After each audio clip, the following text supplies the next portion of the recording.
5 minutes for the mover in moving, and 15 minutes in replying.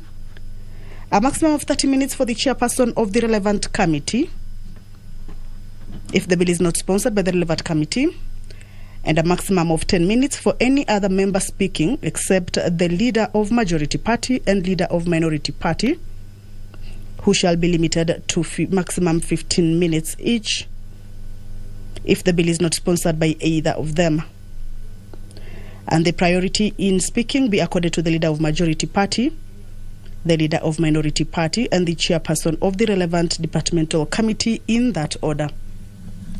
Remember, this is the first sitting of the 6th session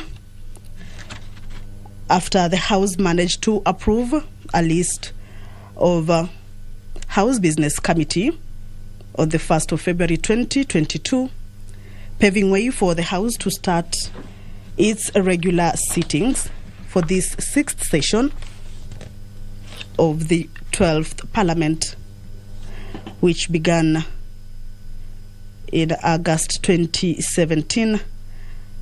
There is also another procedural motion on the limitation of debate on individual members' bills. Again, this one has been moved by the majority leader, that the House orders that each speech in a debate on bills not sponsored by a committee, the leader of the majority party or the leader of the minority party, be limited as follows: a maximum of 3 hours and 30 minutes, with not more than 30 minutes for the mover in moving and 10 minutes in replying. Again, a maximum of 30 minutes to the chairperson and relevant committee, and a maximum of 10 minutes for any other member speaking except the leader of majority and leader of minority. Deputy Speaker of the National Assembly, Honorable Moses Cheboy, has walked into the chambers. He will be overseeing this morning's session. I will now hand you over to the live broadcast brought to you by PBU in conjunction with KBC. My name is Kamche Menza. Good morning. Honorable members, let's pray. Almighty God, who in your wisdom and goodness have appointed the offices of leaders and parliaments for the welfare of society and the just government of the people, we beseech you to behold with your abundant favor as your servants, whom you have been pleased to call to performance of important trust in this republic. Let your blessings descend upon us here assembled, and that grant that we treat and consider all matters that shall come under deliberations in so just and faithful a manner as to promote your honor and glory, and to advance the peace, prosperity, and welfare of our country and of those whose interests you've committed to our church. Amen.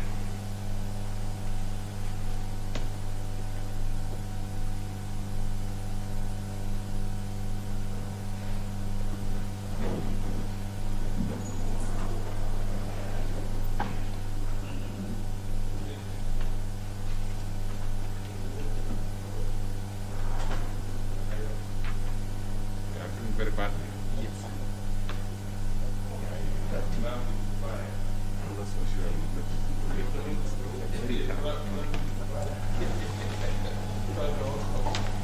Honorable members, we are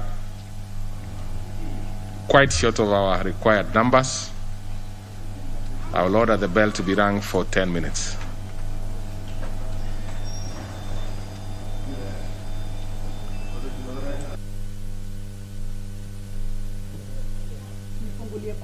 Quorum.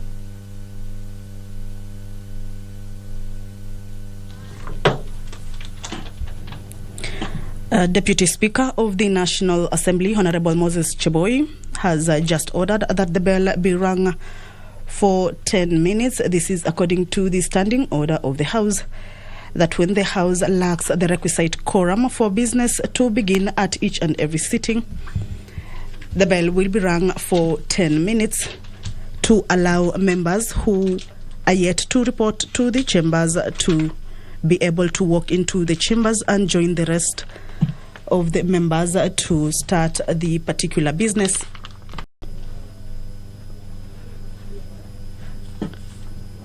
This is the first sitting in this 6th session of the 12th Parliament, after the House managed to approve the list of names of the House Business Committee on the 2nd of February 2022, thereby paving way for House business to take shape. And this morning there are about 19 procedural motions that will be guiding on how the House business will be carried on throughout this 6th session.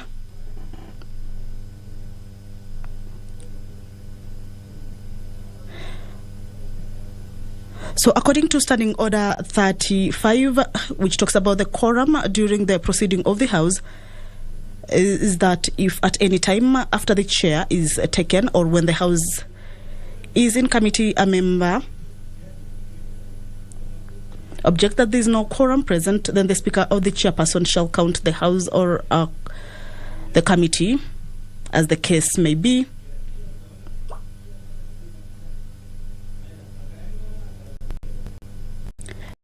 If on the count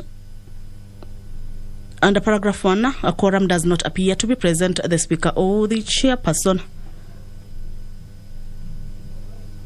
shall call for the bell to be rung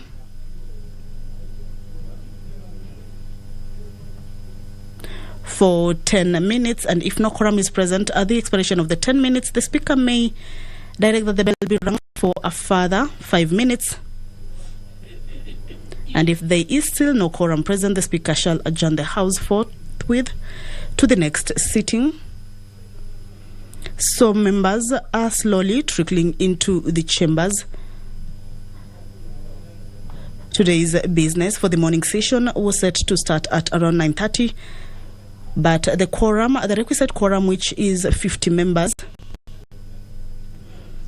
is not present as we speak now, forcing the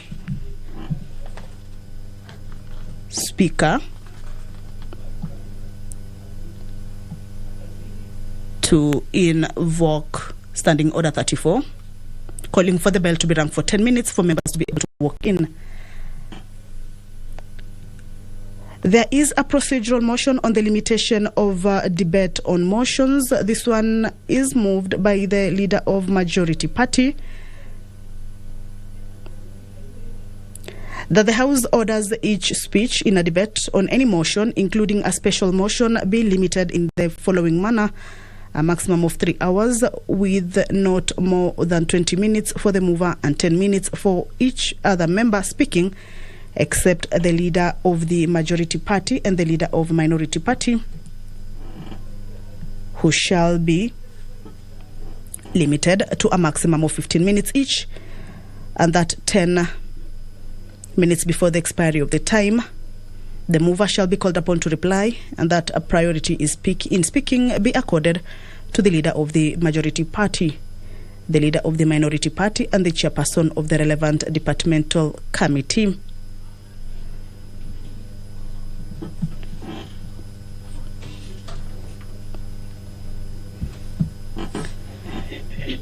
The bell is being rung for 10 minutes. This is to allow members who are not yet in the House to walk into the House, to enable the House start on its business. There is a full entry for the House during this 6th session. Remember, it's one of the sessions that is going to be short, and that members need to actually make plans to enable them dispense with a number of bills that are yet to be cleared in the course of this 12th Parliament calendar.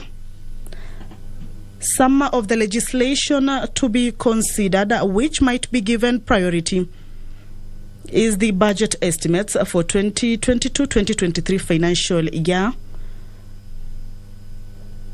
There is also the Children Rights Bill. We also have the Blood Transfusion Bill, among others, which members say that need to be considered as fast as possible before the 6th session ends. There is also a procedural motion on a limitation of debate on committee reports, again moved by the leader of Majority Party, that the House orders each speech in a debate on committee reports, except for reports on audit committees, including a report of a joint committee of the House of Parliament or any other report submitted to the House for each limitation of time has not been specified, shall be limited. A maximum of 2.5 hours with not more than 20 minutes for the mover in moving and 5 minutes for any other member speaking, including the chairperson of the relevant committee.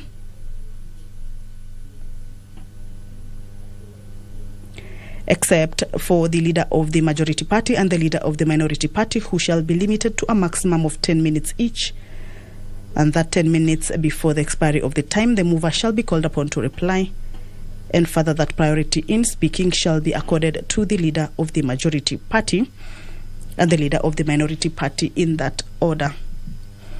Members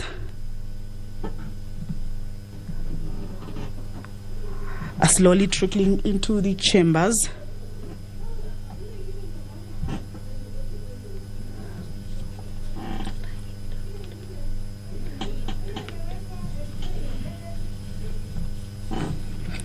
A bell has been ordered to be rung for 10 minutes to enable members who are not in the House yet to trickle into the chambers to enable the House attain its requisite number of 50 members for the business to kick off.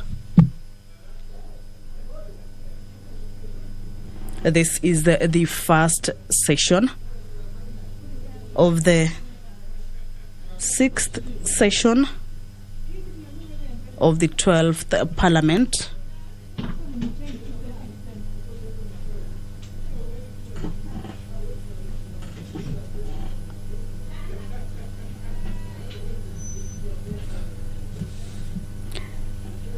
We are hoping that the number will be achieved for the business of the House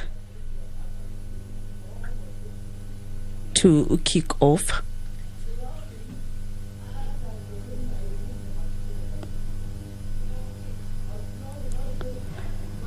A procedural motion on the limitation of debate on reports of audit committees will also be moved this morning by the leader of the Majority Party, detailing how each speech in debate on reports of the audit committees will be done, time limitations, and the members who will be given priority to talk on those particular issues. Another procedural motion is on the limitation of debate on sessional papers, again indicating how much time each speech in a debate of any sessional paper will be allocated.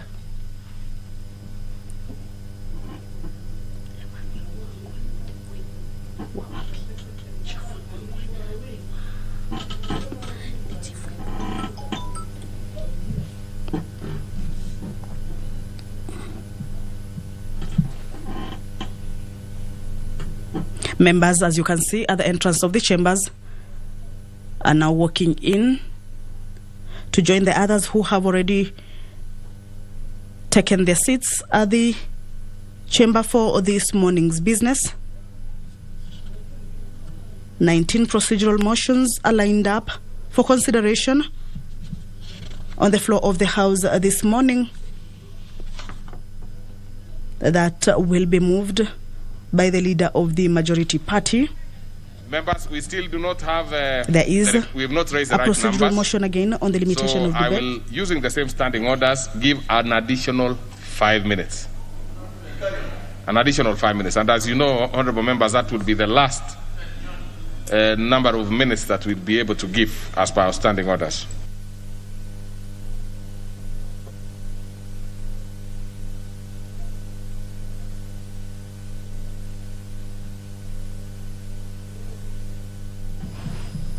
Well, the requisite number for the House business has not yet been achieved. After the lapse of 10 minutes, when the first bell was ordered to be rung, this is according to Standing Order number 34 on the quorum at the commencement of the House, that if there is no quorum present when the chair is taken at the time appointed for a meeting of the House, immediately after the saying of that prayer for opening of the sitting, the Speaker shall order the bell be rung for 10 minutes. And if no quorum is present at the expiration of the 10 minutes, the Speaker may direct that the bell be rung for a further 5 minutes. So this is the second round when the bell is being rung, at least to give time for members to walk into the chambers. Remember, the House business cannot begin unless the House achieves a requisite number, that is 50 members, for the House business to kick off. This is the first sitting after the House on Wednesday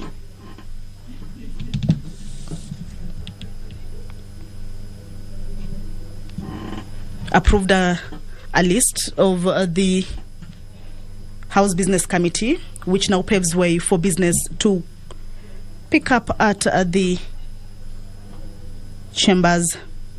Earlier on, we saw the Chief Whip, Emmanuel Wangwe, who is also the MP for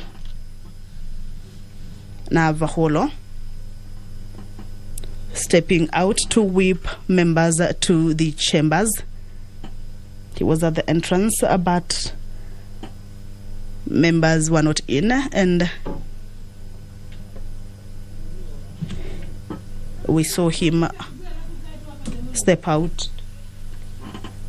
He is now back. You can see him at the entrance, but this is the second round of the bell being rung. As you can see, he is at the entrance, hoping that he will be able to whip members to the chamber. Remember, this is the first sitting and business needs to kick off. There is a lot of legislation that is before the House that needs to be handled in the shortest time possible, as members have very limited time to conclude on a number of this legislation.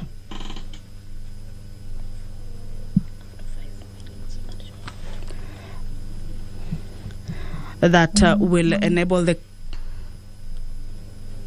country pick up on very important and critical issues of national interest, such as the budget estimates for the financial year 2022-2023.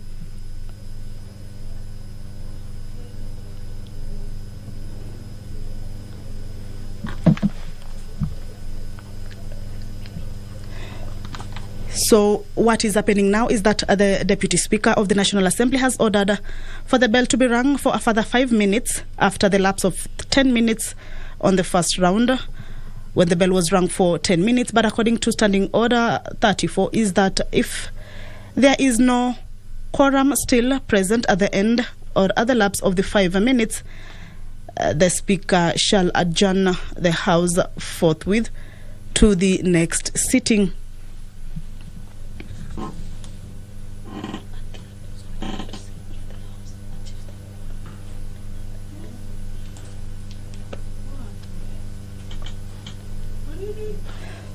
So this is a crucial moment for the House at this first sitting of the 6th session, when the House is supposed to work on important legislation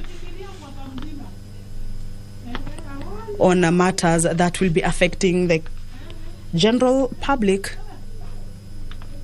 Kieni Member of Parliament, Kanini Kega, has also stepped into the chambers. Remember, the bell is being rung for 5 minutes. This morning session was to was scheduled to begin at 9:30. It's now 49 past 9. We are waiting to see if the House will raise the numbers or if the Deputy Speaker, who is chairing this morning session, if he will adjourn it until this afternoon. This will be according to Standing Order number 34, which gives those powers to the Speaker in case the House does not attain the requisite number for the House business to be able to take place. 19 procedural motions are before the floor of the House this morning. These are some of the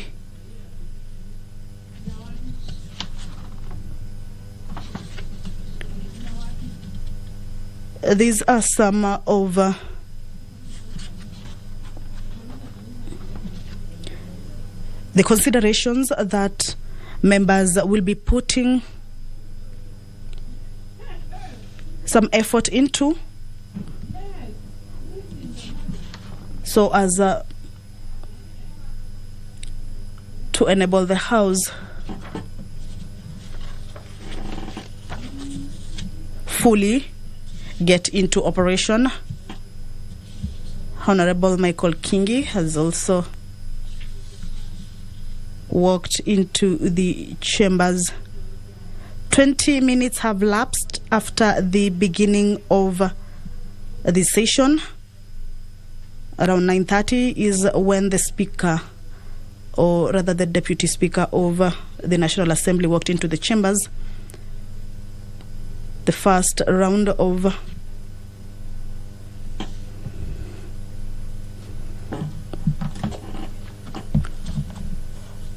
minutes for the bell to be rung to allow members to walk into the chambers has lapsed. We are now into the second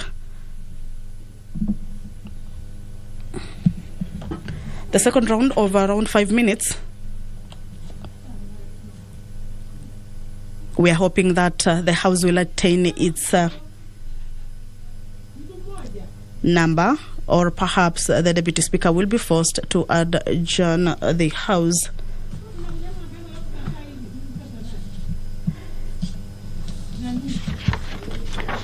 Procedural motion on the limitation of debate on the address by the President, which is also lined up for consideration this morning and will be moved by the Leader of Majority Party,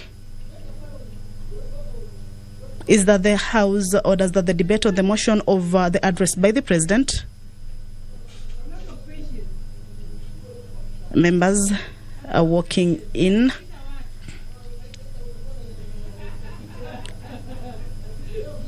That the House orders that the debate on the motion of the address by the President be limited to no more than 30 minutes for the mover in moving.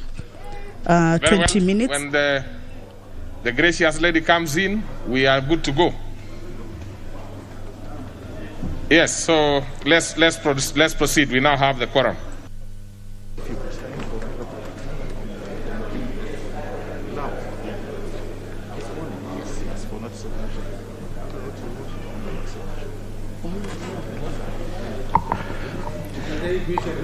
Order number 1, administration of oath. Order number 2, communication from the chair. Order number 3, messages. Order number 4, petitions. Order number 5, papers. Under this particular order, we have a series of papers to lay by the Majority Leader, Majority Whip. Thank you, Honourable Speaker. Honourable Speaker, I beg to lay the following papers on the table of the House today, Wednesday, February 2nd, 2022, this morning sitting. Report of the Auditor General and financial statements in respect of the following institutions for the year ended 30th June 2021 and the certificates therein. A. National Urban Transport Improvement Project, Kenya National Highways Authority. B. Kenol, Sagana, Marua, Highway Improvement Project, Kenya National Highways Authority. C. Improvement of rural roads and market infrastructure in Western Kenya projects, Kenya Rural Roads Authority. D. Upgrading of Gilgil Machinery Road Project, Kenya Rural Roads Authority. E. Eastern Africa Regional Transportation, Trade and Development Facilitation Project, State Department for Infrastructure. F. Horn of Africa Gateway Development Project, State Department for Infrastructure. G. Nairobi Missing Links Road and Non-Motorized Transport Facilities, Kenya Urban Roads Authority. H. Nairobi Outer Ring Road Improvement Project, Kenya Urban Roads Authority. I. Support to the attainment of Vision 2030 through devolved land reforms in Community Land of Kenya Project, National Land Commission. J. Water and Sanitation Services Improvement Projects, Lake Victoria Water Works Development Authority. K. Africa Center of Excellence, SCE2, in phytochemicals, textiles, and renewable energy, Moi University. I. L. Regional roads components, Merile Marsabit Road, KE/00/09 Project, Kenya National Highways Authority. M. Mombasa Nairobi Addis Ababa Road Corridor Development Project, Kenya National Highways Authority. N. Kenya Water Security and Climate Resilience Project, Ministry of Water, Sanitation and Irrigation. Or Kenya South Sudan Link Road Project, Kenya National Highways Authority. P. Regional Mombasa Port Access Road Project, Kenya National Highways Authority. Q. Northern Collector Phase 1, Additional Rehabilitation and Development of the Network Project at the Waterworks Development Agency. R. Water and Sanitation Development Project, Ministry of Water, Sanitation and Irrigation. S. Nairobi Water Distribution Network Project at the Waterworks Development Agency. T. Kimira Aluch Smallholder Farm Improvement Project, State Department for Regional and Northern Corridor Development. U. COVID-19 Emergency Response Project, Ministry of Health. V. Support to Water and Sanitation Services in Peri-Urban Area Project at the Waterworks Development Agency. And W. Kenya Urban Support Program, Kisii Municipality. 2. Reports of the Auditor General and financial statements in respect of the following institutions for the year ended 30 June 2020 and the certificates therein. A. Kenya Law Reform Commission. B. Kenya School of Law. C. Agrochemical and Food Company Limited. D. Council of Legal Education. E. Water Sector Trust Fund. F. Turkana University College. G. Water Service Regulatory Board. H. Kenya Maritime Authority. I. Karatina University. J. Anti-Doping Agency of Kenya. K.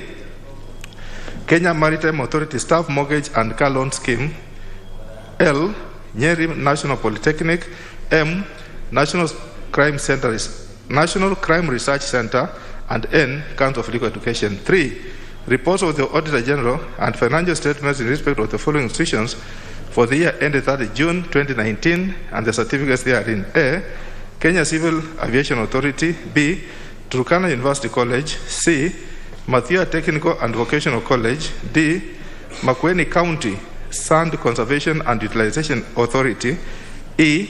Naivasha Technical and Vocational College. And finally F. MSOS Technical and Vocational College. Thank you, Honorable Speaker. Next order. Order number 6, notices of motion. Leader, Majority Party. Thank you, Honorable Speaker.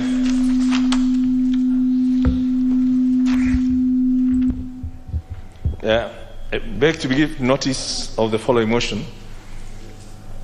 That pursuant to the provisions of Standing Order number 28, this House approves the calendar of the National Assembly regular sessions for the 6th session 2022. Thank you, Honorable Speaker. Very well. And we go to the next order.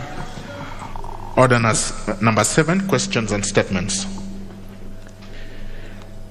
Under this particular order, we have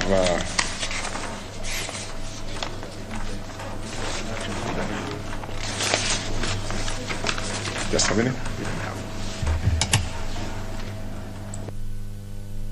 Afternoon. Next order. Order number 8, procedural motion, limitation of debate on bills sponsored by parties or committees.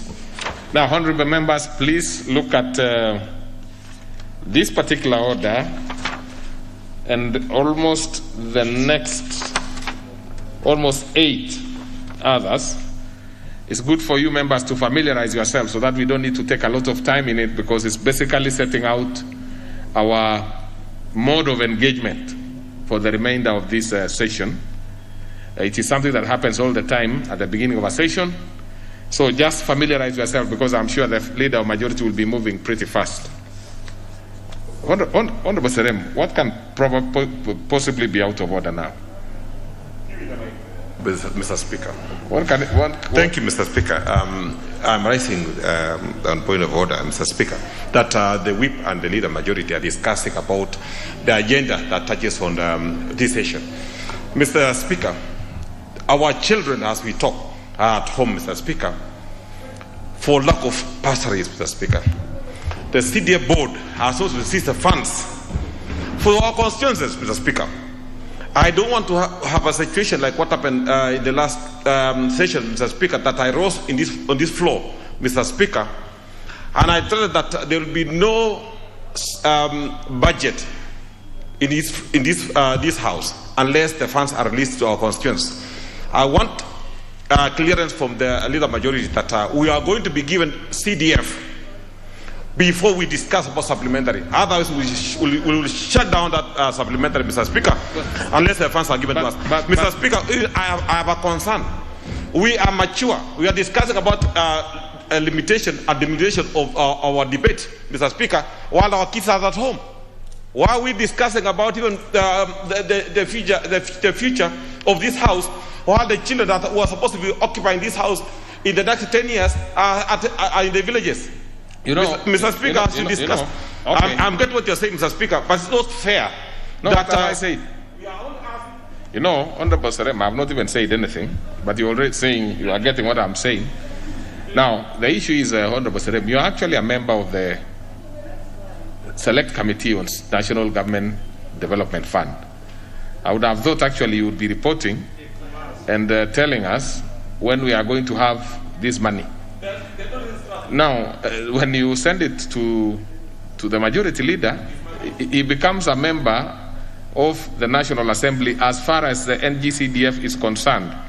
Now, you have raised a very critical issue, which I'm sure, and you can see the mood in the House, is such that it is very supportive of your position.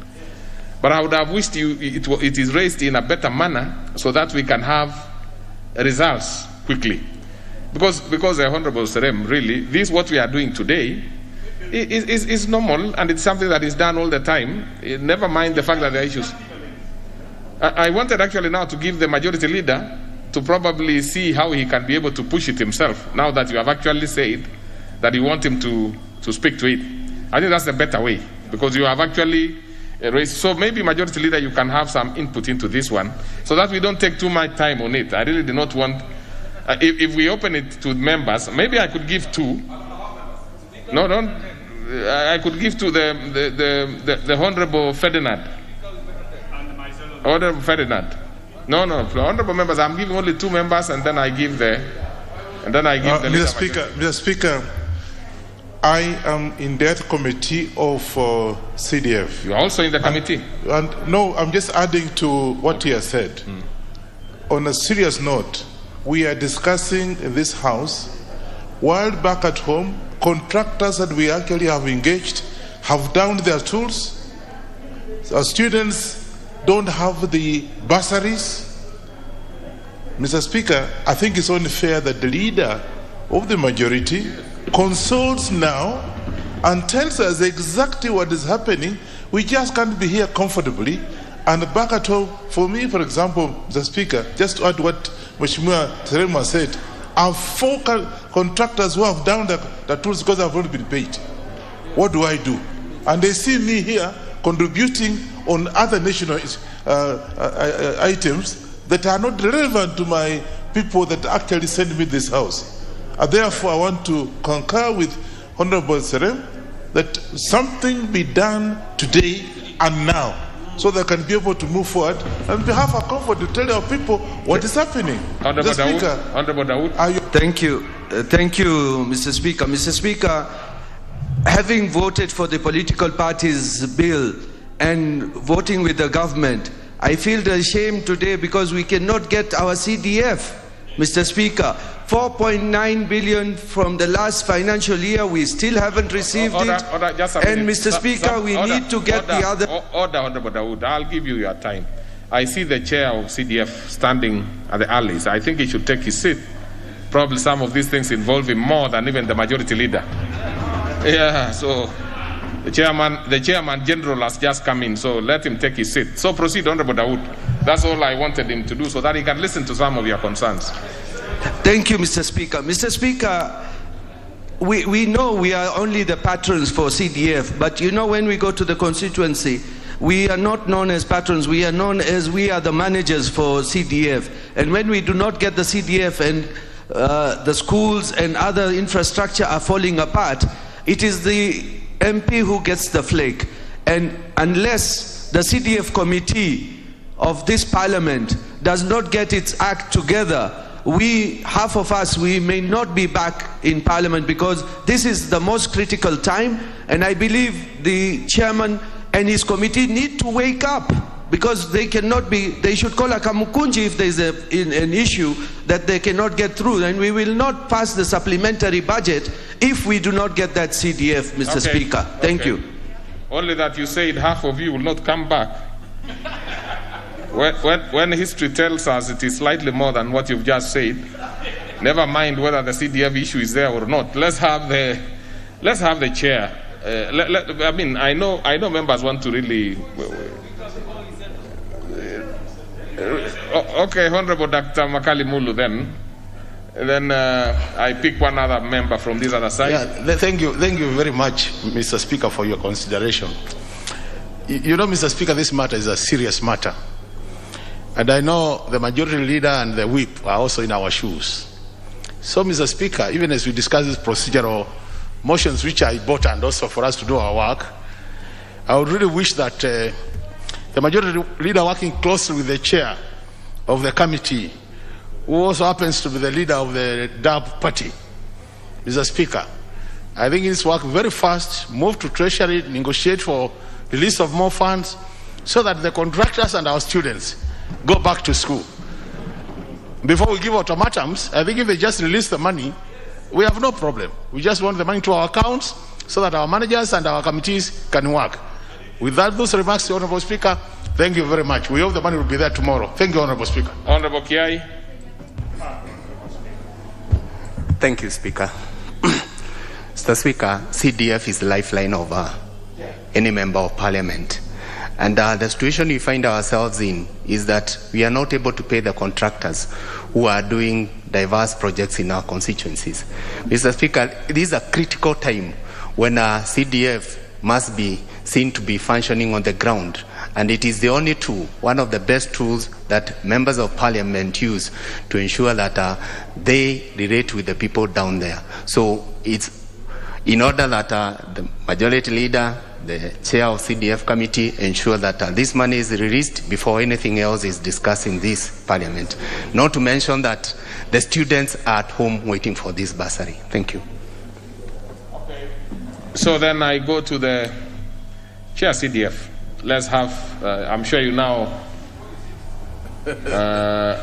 know what is happening. So I'm sure, and I know you are one person who has all these answers at the fingertips.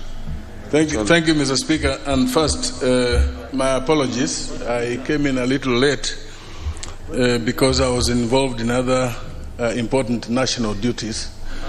Mr. Speaker, as confirmed, one who is confirmed.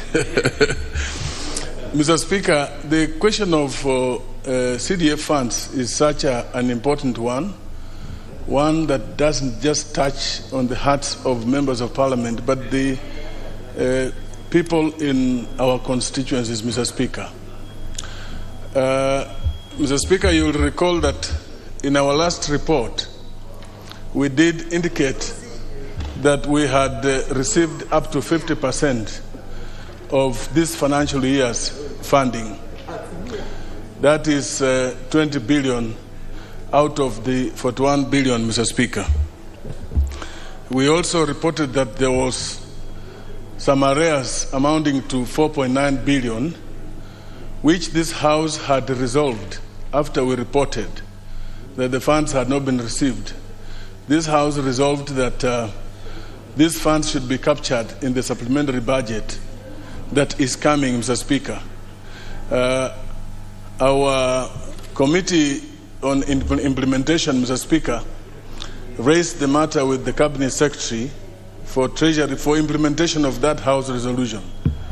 And also we raised with the Budget Committee for this to be captured in the supplementary budget that will soon be before the House, Mr. Speaker. Now, given the supplementary budget is coming before us, I am sure if this arrears will be captured, this should be able to be settled immediately the budget is passed, Mr. Speaker. Now, the question of the funds for this financial year, since we are now in the third quarter, yesterday I had a meeting with the committee, Mr. Speaker, and it was reported to us that only 2 billion had been received. What's your point of order, Honorable? For the third quarter. What is out of order? Just a minute, the Chair. Yes. Thank you, Honorable Speaker.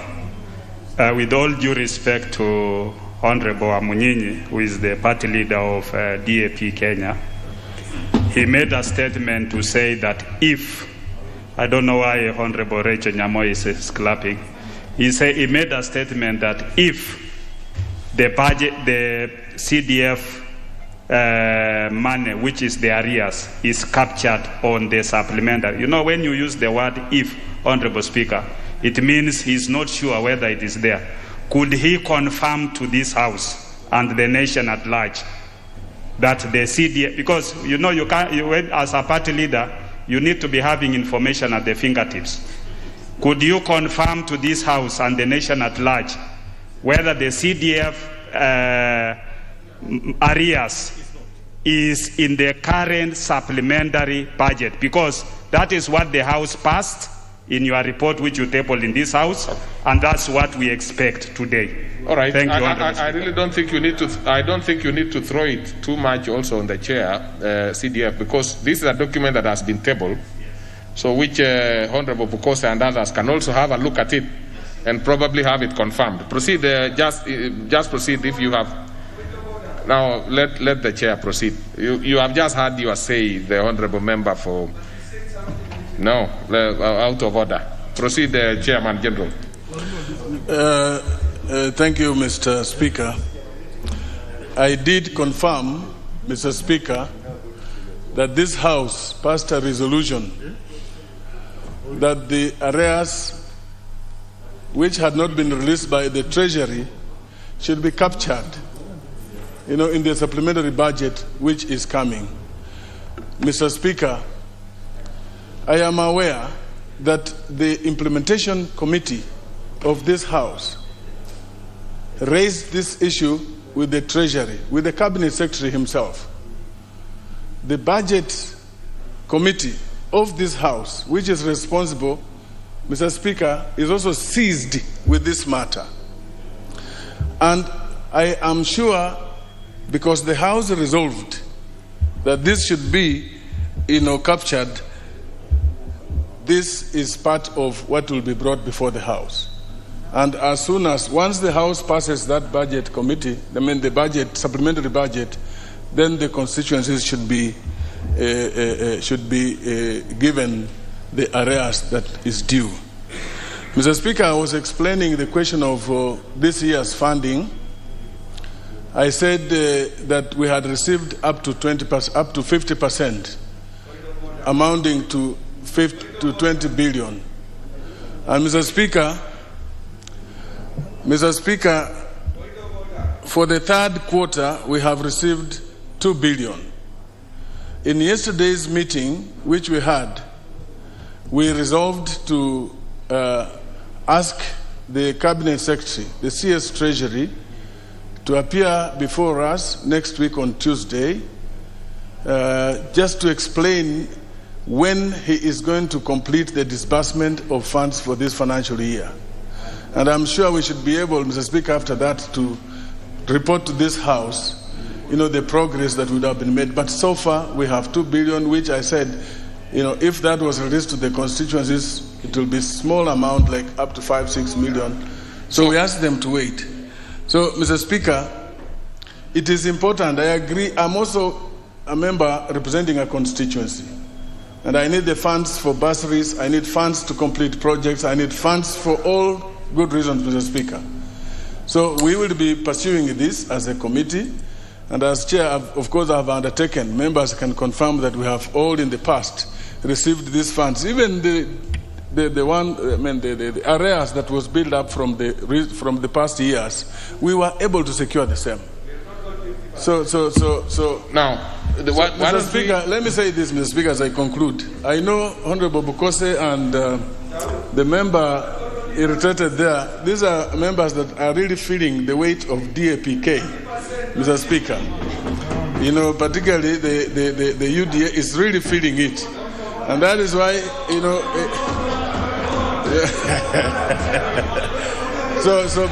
but for funds, we'll make sure these funds are released, Mr. Speaker. No. I thank you very much. Order members.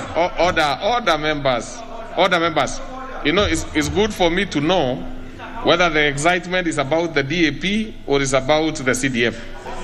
Now, if it's about CDF, please let's stick. So, what is it, the Honorable Iringo? What is your point of order? And I'm winding it up. Honorable Iringo? Honorable Iringo? Thank you, Mr. Speaker. Mr. Speaker, the honorable member for Kadui, who is the chair to the CDF committee, is trying to digress, bringing in party matters here, Mr. Speaker. Mr. Speaker, more so, he is talking of 50%, which according to me, shut up. According to me, Mr. Speaker, we have received less than that percent. Unless, Mr. Speaker, let me conclude, please. Unless this money is disbursed in a skewed way, so that there are some who have got 50, others have got 30. No. Let it be put here on the table and see it. Let it be tabled here so that if there are some... Order. Take your seat, Honorable Iringo. Now, I do not think anybody would blame the member for Kandui for bringing the DAP issue to the House. Because many of the members who spoke before actually provoked it. The Honorable Pukose himself, I actually was not so sure what the DAP we were talking about was, whether it's a party or it is a fertilizer. But now when Honorable Pukose raises it, I mean, honestly, you have provoked the member. But let's now go back. Take your seat, Honorable. No, I will not. I will not allow you, Dr. Pukose. Members also must be fair to each other. You cannot speak all the time and other members are sitting listening. But members, most importantly, let us respect and have decorum in the House. The Honorable Iringo, I gave you an opportunity. If there is anybody whom you thought is interfering with the free flow of your speech, it's easier for you to deal with that particular issue through the chair, through the speaker. You cannot shut any member because you have no power to do that. It's only one person, unfortunately, in the House who has that power, and that is myself, the speaker for now. So please, Honorable, you cannot take powers that you do not have. So that one, I would have asked you to withdraw, but it did not go on record, I'm sure. Because if it did, you actually need to withdraw it. Shutting up any member is not good. All right.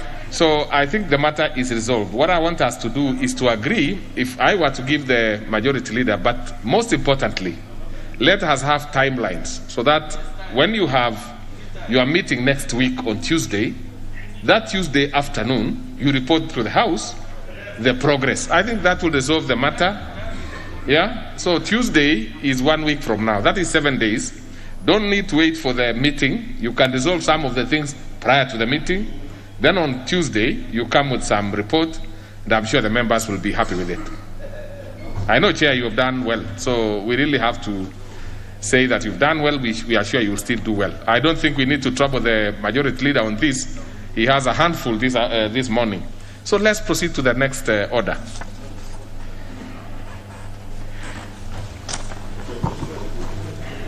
Order number 8, procedural motion, limitation of debate on bills sponsored by parties or committees.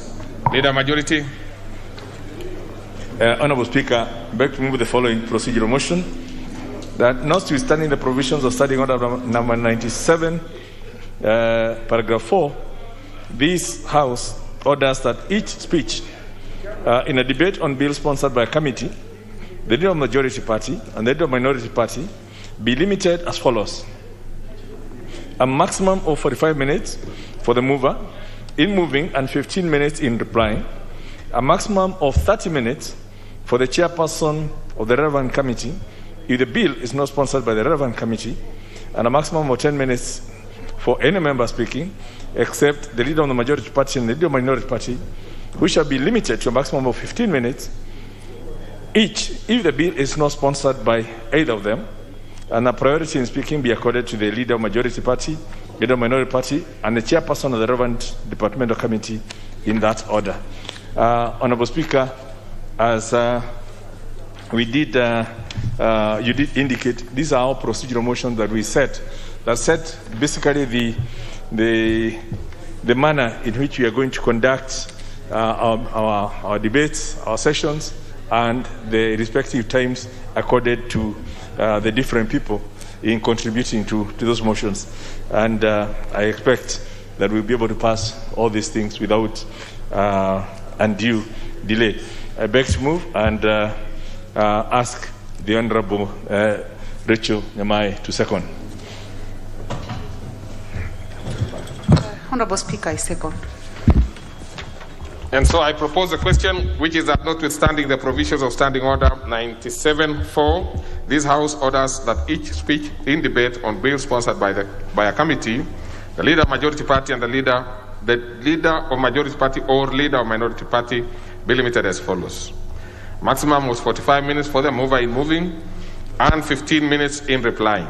Maximum of 30 minutes for the chairperson of the relevant committee if the bill is not sponsored by the relevant committee, and a maximum of 10 minutes for any other member speaking, except leader majority party, who shall be limited to a maximum of 15 minutes each if the bill is not sponsored by either of them. And priority in speaking be accorded to leader majority party and leader minority party and chairperson of the relevant departmental committee in that order. So I put the question, which is that notwithstanding the provisions of Standing Order 97.4, this House orders that each speech in debate on bills sponsored by a committee, the majority leader and the leader of minority party be limited as follows: a maximum of 45 minutes for the mover in moving and 15 minutes in replying, a maximum of 30 minutes for the chairperson of the relevant committee if the bill is not sponsored by the relevant committee, and a maximum of 10 minutes for any other member speaking, except leader of majority party and leader of minority party, who shall be limited to a maximum of 15 minutes each if the bill is not sponsored by either of them. And the priority in speaking will be accorded to the leader of majority party and leader of minority party and the chairperson of the relevant departmental committee in that order. Will as many as of that opinion say aye? Aye. Many as of a contrary opinion say nay? The ayes have it. Next order. Order number 9, procedural motion, limitation of debate on individual members' bills. Leader majority. Thank you, Honourable Speaker. I beg to move that notwithstanding the provisions of Standing Order number 97.4, this House orders that each speech in a debate on bills not sponsored by a committee, the leader of majority party or the leader of minority party, be limited as follows: a maximum of 3 hours and 30 minutes, with not more than 30 minutes for the mover in moving and 10 minutes in replying, a maximum of 30 minutes for the chairperson of the relevant committee, and a maximum of 10 minutes for any other member speaking, except the leader of majority party and the leader of minority party, who shall be limited to a maximum of 15 minutes each, and a priority in speaking be accorded to the leader of majority party and the leader of minority party and the chairperson of the relevant departmental committee in that order. I just want to highlight this. Now, this relates to the individual members' bills, for which there's quite a number. They have a limitation of 3 hours and 30 minutes. But I just want to encourage members, because we only have so few Wednesdays, that at the commencement, before the commencement of debates, members will be at liberty to move a motion to limit this further to, in terms of the time or even the amount of time each member can take to speak, so that we can process many bills, of many of the private members' bills. We suffered the misfortune of so many of them lapsing because they don't have the time. Now, given between now and the time which will become clearer when we approve the calendar this afternoon, we have very few Wednesdays. Indeed, I think for this session, this mini session, we have only 4 more Wednesdays. So maximum of 4 bills. Yet we have in the pipeline about 20 bills. But just wanted to highlight that members, especially those with bills, will need to be assisted by other members to limit the debate so that we can process them further. Honorable Speaker, I beg to move and ask the Honorable Dr. Nyikal to second. Mr. Speaker, I second. So I propose a question which is that notwithstanding the provisions of Standing Order 97.4, this House orders that each speech in debate on bills not sponsored by committee, Leader Majority Party or Leader Minority Party be limited as follows. Maximum of 3 hours and 30 minutes, with not more than 30 minutes for the mover in moving and 10 minutes in replying, a maximum of 30 minutes for the chairperson of the relevant committee, and a maximum of 10 minutes for any other member speaking, except the Leader Majority Party and Minority Party, who shall be limited to a maximum of 15 minutes each. That priority in speaking be accorded to the Leader Majority Party and Leader Minority Party, and the chairperson of the departmental committee in that order.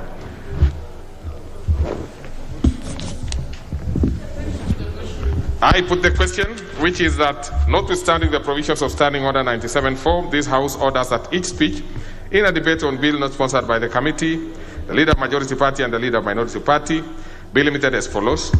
A maximum of 3 hours and 30 minutes, with not more than 30 minutes for the mover in moving and 10 minutes in replying.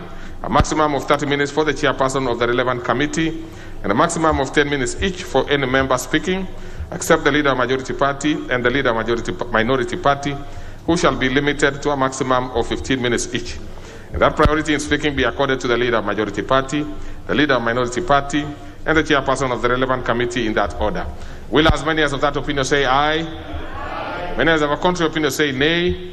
The ayes have it. Next order. Order number 10, procedural motion, limitation of debate on motions. Honorable Speaker, I beg to move that, notwithstanding the provisions of Standing Order 97.4, this House orders that each speech in a debate on any motion, including a special motion, be limited in the following manner. A maximum of 3 hours with not more than 20 minutes for the mover and 10 minutes for each other member speaking, except the Leader of the Majority Party and the Minority Party, which shall be limited to a maximum of 15 minutes each. And at 10 minutes before the expiry of the time, the mover shall be called upon to reply, and that priority in speaking be accorded to the Leader of the Majority Party, the Leader of the Minority Party, and the chairperson of the relevant departmental committee in that order. Again, the rationale is the same, and this is consistent with what we have been doing. I beg to move, and I ask the Honorable Dr. Eseli to second. I second. So I propose the question, which is that notwithstanding provisions of Standing Order 97.4, this House orders that each speech in a debate on any motion, including a special motion, be limited in the following manner. A maximum of 3 hours with not more than 20 minutes for the mover and 10 minutes for each member speaking, except the Leader Majority Party and Leader Minority Party, who shall be limited to a maximum of 15 minutes each, and the 10 minutes before expiry of the time, the mover shall be called upon to reply. And that priority in speaking shall be accorded to the Leader of Majority Party and the Leader Minority Party and the chairperson of the relevant departmental committee in that order. I see no interest in this, so I proceed to put the question, which is that notwithstanding the provisions of Standing Order 97.4, this House orders that each speech in a debate on any motion, including a special motion, be limited as follows. Maximum of 3 hours with not more than 20 minutes for the mover and 10 minutes for each other member speaking, except the leader majority party and the leader minority party, who shall be limited to a maximum of 15 minutes each, and 10 minutes before the expiry of time, the mover shall be called upon to reply, and that priority in speaking shall be accorded to the leader majority party and the leader minority party, and the chairperson of the relevant departmental committee in that order. Will as many as of that opinion say aye? Many as of a contrary opinion say nay. The ayes have it. Next order. Order number 11, procedural motion, limitation of debate on committee reports.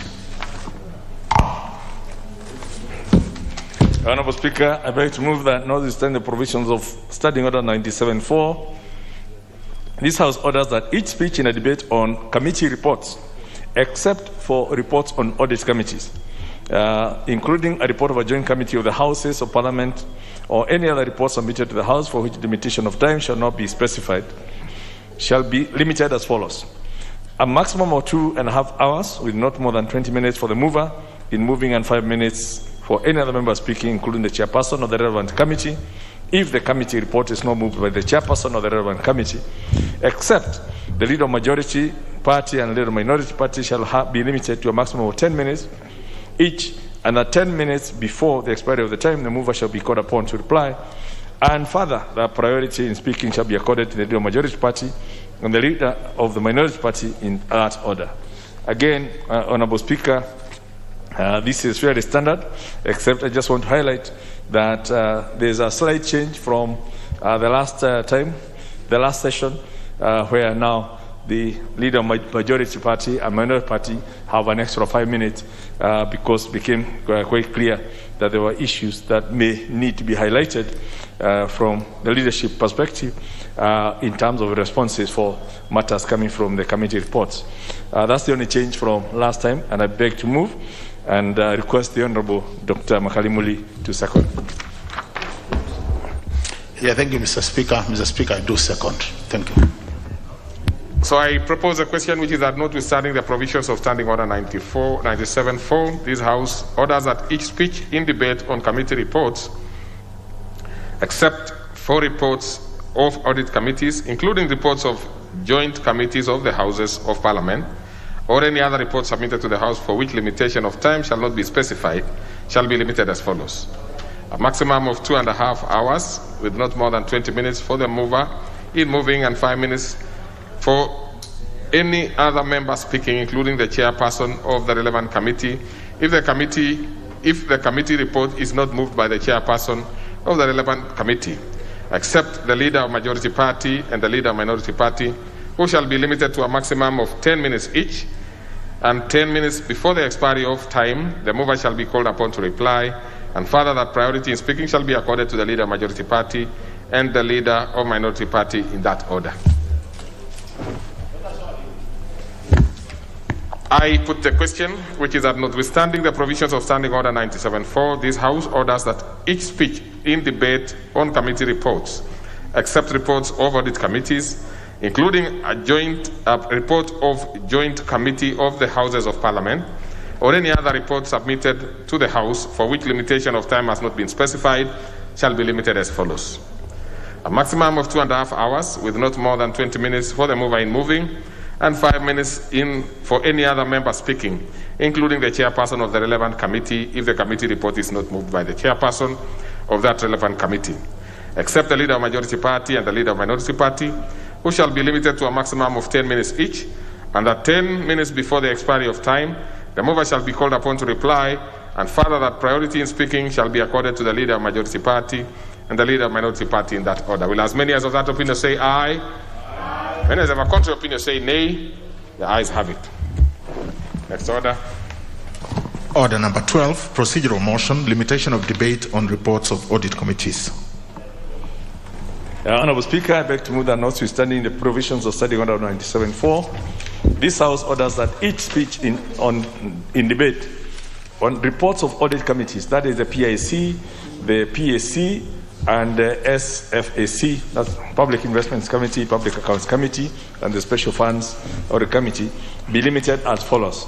A maximum of 60 minutes for the mover in moving and 30 minutes in replying, and a maximum of 10 minutes for any other member speaking except the leader of the majority party and the leader of the minority party, who shall be limited to a maximum of 15 minutes, and that priority be accorded to the leader of majority and the minority party in that order. And I just want to highlight again, Honorable Speaker, that for this audit committee reports, because of the oversight role of the House, there's no limitation in terms of the time that these reports will be debated, because you don't want to limit members' right to oversight and to contributing to better governance and accountability, because houses exist for purposes of ensuring that their funds are taken care of. That's the only distinction between the reports of the audit committees vis-a-vis the other committees who have a limitation in terms of the number of hours a report to be debated. Honorable Speaker, I beg to move and request the Honorable Tiren to second. Thank you very much, Leader Majority. I do second. Very well. So then I propose a question which is that notwithstanding provisions of Standing Order 97.4, this House orders that each speech in debate on reports of audit committees, which is PIC, PAC, and SFAC, be limited as follows. A maximum of 60 minutes for the mover in moving and 30 minutes in replying. A maximum of 10 minutes for each other member speaking, except the leader majority party and leader minority party, who shall be limited to a maximum of 15 minutes each, and priority shall be accorded to the leader majority party and leader minority party in that order. Who is this member who has put up her hand? Yes. Thank you so much, Mr. Speaker. And first, I want to take this opportunity to really thank the leader of majority for putting it clearly, particularly on audit reports, being a house that is an oversight, and that's our one of the key roles and mandate of this house. I feel it is very important that there will be no limitation on the debate on audit reports, and that is key and very important. So I would like just again to congratulate the leader of majority for putting records of this house very straight and to respect the mandate and the role of this house. Thank you so much. And on that note, I put the question, which is that notwithstanding provisions of Standing Order 97.4, this House orders that each speech in debate on report of audit committees, PIC, PAC, and SFAC, be limited as follows. A maximum of 60 minutes for the mover in moving and 30 minutes in replying, and a maximum of 10 minutes for any other member speaking except the leader, majority, and minority parties, who shall be limited to a maximum of 15 minutes each, and priority shall be accorded to the leader, majority, and leader, minority party in that order. Will as many as of that opinion say aye? Aye. Many as of our contrary opinion say nay? The ayes have it. Next order. Order number 13, procedural motion, limitation of debate on sessional papers. Honourable Speaker, I beg to move that, notwithstanding the provisions of Standing Order number 97.4, this House orders that each speech in a debate on any sessional paper shall be limited as follows. A maximum of 2.5 hours, with not more than 20 minutes for the mover in moving and 5 minutes for any other member speaking, including the leader of majority party and leader of the minority party, and the chairperson of the relevant committee. If the sessional paper is not moved by the chairperson of the relevant committee, that 10 minutes before the expiry of that time, the mover shall be called upon to reply, and further, the priority in speaking shall be accorded to the leader of majority and the leader of minority party in that order. Again, this is consistent with what we had previously, and no change, and would encourage the committees that are handling sessional papers to actually bring them in, because sessional papers are the basis on which then the government policies evolve and the laws are enacted. And we've not been having quite a bit of that, but I do hope in the remaining part we will process all the ones in the pipeline. I beg to move and request the Honorable Atandi to second. Honorable Atandi. Honorable Speaker, I second. Very well, then on that note, I propose a question, which is that notwithstanding provisions of Standing Order 97.4, this House orders that each speech in a debate on any sessional paper shall be limited as follows. Maximum of 2.5 hours with not more than 20 minutes in the mover moving and 5 minutes for any other member speaking, including the leader of majority party and leader of minority party and chairperson of relevant committee, if the sessional paper is not moved by the chairperson of that relevant committee. That 10 minutes before the expiry of time, the mover shall be called upon to reply, and further that priority in speaking shall be accorded to the leader majority party and leader minority party in that order. I put the question, which is that notwithstanding provisions of Standing Order 97.4, this House orders that each speech in debate on sessional paper shall be limited as follows. Maximum of 2.5 hours with not more than 20 minutes for the mover in moving and 5 minutes for any other member speaking, including the leader majority party and leader minority party and the chairperson of the relevant committee, if the sessional paper is not moved by the chairperson of that committee. And that 10 minutes before expiry of time, the mover shall be called upon to reply, and further that priority in speaking shall be accorded to the leader majority party and leader minority party in that order. Will as many as of that opinion say aye? Aye. Many as of a contrary opinion say nay? The ayes have it. Order number 14, procedural motion, limitation of debate on the address by the President. Honorable Speaker, I beg to move that, notwithstanding the provisions of Standing Order number 97.4 and in furtherance to the provisions of Standing Order number 24.6, this House orders that debate on a motion on the address by the President be limited to no more than 30 minutes for the mover in moving, 20 minutes for the leader of the majority party, and 10 minutes each for the chairperson of the Department or Committee on Justice and Legal Affairs to speak on the report submitted under Article 132, 1C1 of the Constitution regarding the realization of the national values, the chairperson of the Departmental Committee on Defense and Foreign Relations to speak on the report submitted under Article 131, 21C3 of the Constitution relating to the progress made in fulfilling international obligations of the Republic, and the chairperson of the Departmental Committee on Administration and National Security to speak on the report submitted under Article 247 of the Constitution relating to the state of the security of the country, and 5 minutes for any other member speaking, and that 10 minutes before the expiry of that time, the mover shall be called upon to reply. Honorable Speaker, this relates to the annual State of the Nation address or any other address that the President may wish to do in the House, and I do hope that we shall have the pleasure of having this before this session ends. And I beg to move and ask Deputy Whip of the Majority Party, the Honorable Malcolm Maure, to second. Mr. Speaker, I wish to second. So then I propose a question, which is that notwithstanding provisions of Standing Order 97.4, in furtherance of provisions of Standing Order 24.6, this House orders that debate on motion on the address by the President be limited to not more than 30 minutes for the mover in moving, 20 minutes for the leader of minority party, and 10 minutes each for the chairperson of the Departmental Committee on Justice and Legal Affairs to speak on the report submitted under Article 132, 1C, Roman 1 of the Constitution relating to the realization of national values, the chairperson of the Departmental Committee on Defense and Foreign Relations to speak on reports submitted under Article 131, 1C, Roman 3 of the Constitution relating to progress made in fulfillment of international obligations of the Republic, and the chairperson of the Departmental Committee on Administration and National Security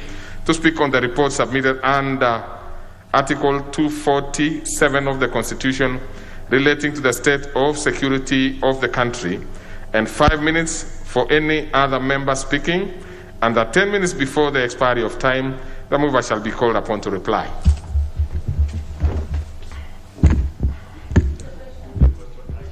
I put the question, which is that notwithstanding the provisions of Standing Order 97-4 and in furtherance to the provisions of Standing Order 24-6, this House orders that the debate on the motions of the address by the President be limited to not more than 30 minutes for the mover in moving and 20 minutes for the leader of minority party and 10 minutes each for the chairperson of the departmental committees on justice and legal affairs to speak on reports submitted under Article 132(1)(c), Roman 1 of the Constitution relating to the realization of national values, the chairperson of the Departmental Committee on Defense and Foreign Relations to speak on reports submitted under Article 132(1)(c), Roman 3 of the Constitution relating to the progress made in fulfilling the international obligations of the Republic, and the chairperson of the Departmental Committee in Administration and National Security to speak on the report submitted under Article 247 of the Constitution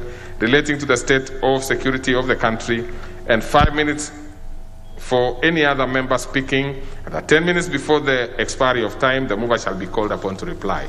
Will as many as of that opinion say aye? Aye. When as of a contrary opinion say nay? The ayes have it. Next order. Order number 15, procedural motion, limitation of debate on reports of constitutional commissions and independent offices. Honourable Speaker, I beg to move that notwithstanding the provisions of Standing Order number 97-4, this House orders that in each speech in debate on reports of constitutional commissions and independent offices be limited as follows. A maximum of 4 hours with not more than 30 minutes for the mover in moving and 10 minutes in replying, a maximum of 30 minutes for the chairperson of the relevant committee, and a maximum of 10 minutes for any other member speaking, except the leader of majority party and the leader of minority party, who shall be limited to a maximum of 15 minutes each, and that priority be accorded the chairperson of the relevant committee, the leader of majority party and the leader of minority party in that order. Again, members will notice the difference in the timings. This is 4 hours as opposed to the other committee because the Constitution of 2010 gives some certain responsibilities to constitutional commissions and the independent offices, and we obviously, when they report with some mandate to report to the House, and we need to give slightly more time for their reports to be considered in the House as part of their accountability on their work to the Kenyan populace. Honourable Speaker, I beg to move and I request the Honourable Sophia Abdi to second. Honourable Speaker, I second, and I just want to add one sentence that constitutional commissions and independent office are very important and key to this country. And as a House, we always give them resources. So when they are reporting to this House, it is important that we give them adequate time so that we engage their reports. So it is very important. And once again, I want to say thank you so much, the Leader of Majority, and I second, Mr. Speaker. Then I propose a question, which is that notwithstanding provisions of Standing Order 97-4, this House orders that each speech in debate on reports of constitutional commissions and independent offices be limited as follows. A maximum of 4 hours with not more than 30 minutes in the mover moving and 10 minutes in replying.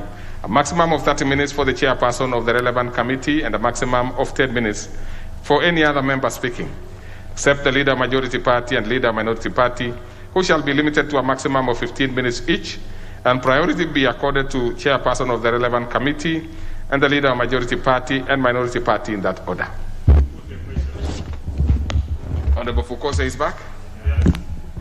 Okay, so I put the question, which is that notwithstanding the provisions of Standing Order 97-4, this House orders that each speech in debate on reports of constitutional commissions and independent offices be limited as follows. A maximum of 4 hours with not more than 30 minutes for the mover in moving and 10 minutes in replying, and a maximum of 30 minutes for the chairperson of the relevant committee and a maximum of 10 minutes for any other member speaking, except the leader of majority party and leader minority party, who shall be limited to a maximum of 15 minutes each, and that priority be accorded to the chairperson of the relevant committee and the leader of majority party and leader minority party in that order. Will as many as of that opinion say aye? Aye. Many of our contrary opinions say nay. The ayes have it. Next order. Order number 16, procedural motion, limitation of debate on the annual estimates and committee of supply. Honourable Speaker, I beg to move that pursuant to the provisions of Standing Order number 97.4, this House orders that each speech in a debate on the report of the Budget and Appropriations Committee on the budget estimates contemplated under Standing Orders 239 and 240 be limited as follows. 1. The general supply debate. A maximum of 3 sitting days with 30 minutes for the mover in moving and 15 minutes in replying. A maximum of 10 minutes for each of the chairpersons of the departmental committees, and a maximum of 5 minutes for any other member speaking, except the leader of majority party and the minority party, who shall be limited to a maximum of 10 minutes each, and the priority in speaking be accorded to the leader of majority party, the leader of minority party, and the respective chairpersons of the departmental committees in the order that they appear in the second schedule to the standing orders.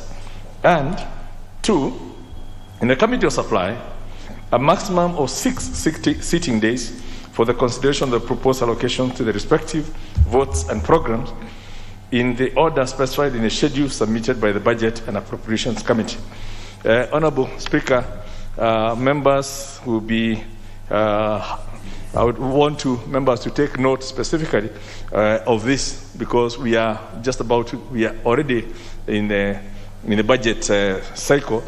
The departmental committees, I believe, are meeting, and that explains why most of the members are actually very busy out there with the departmental committee debating on the budget. And I do hope that, hopefully by next week, we may well have this report for the general supply, for the budget policy statement. Once that is unlocked, then we get into the actual estimates coming in, and this motion will apply. So I just want members to take note so they can start prioritizing when knowing the amount of time they have and the manner in which they will be contributing. Because again, parliaments exist for allocating the funds and ensuring the accountability. Honourable Speaker, again, I know it's the 5th year, and I know a number of members are yet to familiarize themselves between what happens in the Committee of Supply and what happens in the Committee of Ways and Means and all those things. But the majority of the members, especially the ones who are here today, do already know what happens. I don't want to belabor the point. I want to beg to move and request the Honourable Martin Owino. I wouldn't call him his pseudonym, Wood Chief, but the Honourable Martin Owino to second. Thank you, Majority Leader. Honourable Speaker, I second. Very well. So then I propose a question which is that pursuant to provisions of Standing Order 97.4, this House orders that each speech in a debate on the report of Budget and Appropriation Committee on the budget estimates contemplated under Standing Order 239 and 240 be limited as follows. Roman 1, under the general supply debate, a maximum of 3 sitting days with 30 minutes for the mover in moving and 15 minutes in replying, and a maximum of 10 minutes for each of the chairpersons of the departmental committee, and a maximum of 5 minutes for any other member speaking except the leader of majority party and leader of minority party, who shall be limited to a maximum of 10 minutes each, and priority in speaking shall be accorded to the leader of majority party and the leader of minority party and the respective chairpersons of departmental committees in that order as they appear in the second schedule to the standing order. And Roman 2, Committee of Supply, a maximum of 6 sitting days for consideration of the proposed allocation to the respective votes and programs in order specified in the schedule submitted by the Budget and Appropriation Committee. I put the question, which is that pursuant to provisions of Standing Order 97.4, this House orders that each speech in a debate on the report of Budget and Appropriation Committee on budget estimates contemplated under Standing Order number 239 and 240 be limited as follows. Roman 1, the general debate, supply debate, a maximum of 3 sitting days with 30 minutes for the mover in moving and 15 minutes in replying, a maximum of 10 minutes for each for the chairperson of the departmental committees, and a maximum of 5 minutes for any other member speaking except the leader majority party and leader minority party, which shall be limited to a maximum of 10 minutes each, and priority in speaking shall be accorded to the leader majority party and leader minority party and respective chairpersons for the departmental committee in the order that they appear in the second schedule to the standing orders. And Roman 2, Committee of Supply, a maximum of 6 sitting days for consideration of proposed allocations to respective votes and programs in order specified in the schedule submitted by the Budget and Appropriation Committee. Will as many as of that opinion say aye? Aye. Many as of a contrary opinion say nay? The ayes have it. Order number 17, procedural motion, limitation of debate on the Senate amendments to bills originating in the National Assembly. Honorable Speaker, I beg to move that pursuant to the provisions of Standing Order number 97-1, this House orders that each speech in the general debate contemplated under Standing Order number 146, which relates to consideration of Senate amendments to bills originating in the National Assembly, be limited as follows. A maximum of 1 hour and 30 minutes with not more than 15 minutes for the mover in moving, 15 minutes for the chairperson of the relevant departmental committee, and 5 minutes for any other member speaking, including the leader of the majority party and the leader of the minority party, if the bill is not party sponsored. And that 5 minutes before the expiry of the time, the mover shall be called upon to reply, and further that priority in speaking shall be accorded to the leader of the majority party, the leader of the minority party, and the chairperson of the relevant committee in that order. And members will notice that the debates on this is actually limited to 1.5 hours, on the understanding that a bill will have been processed through the National Assembly, passed, taken to the Senate.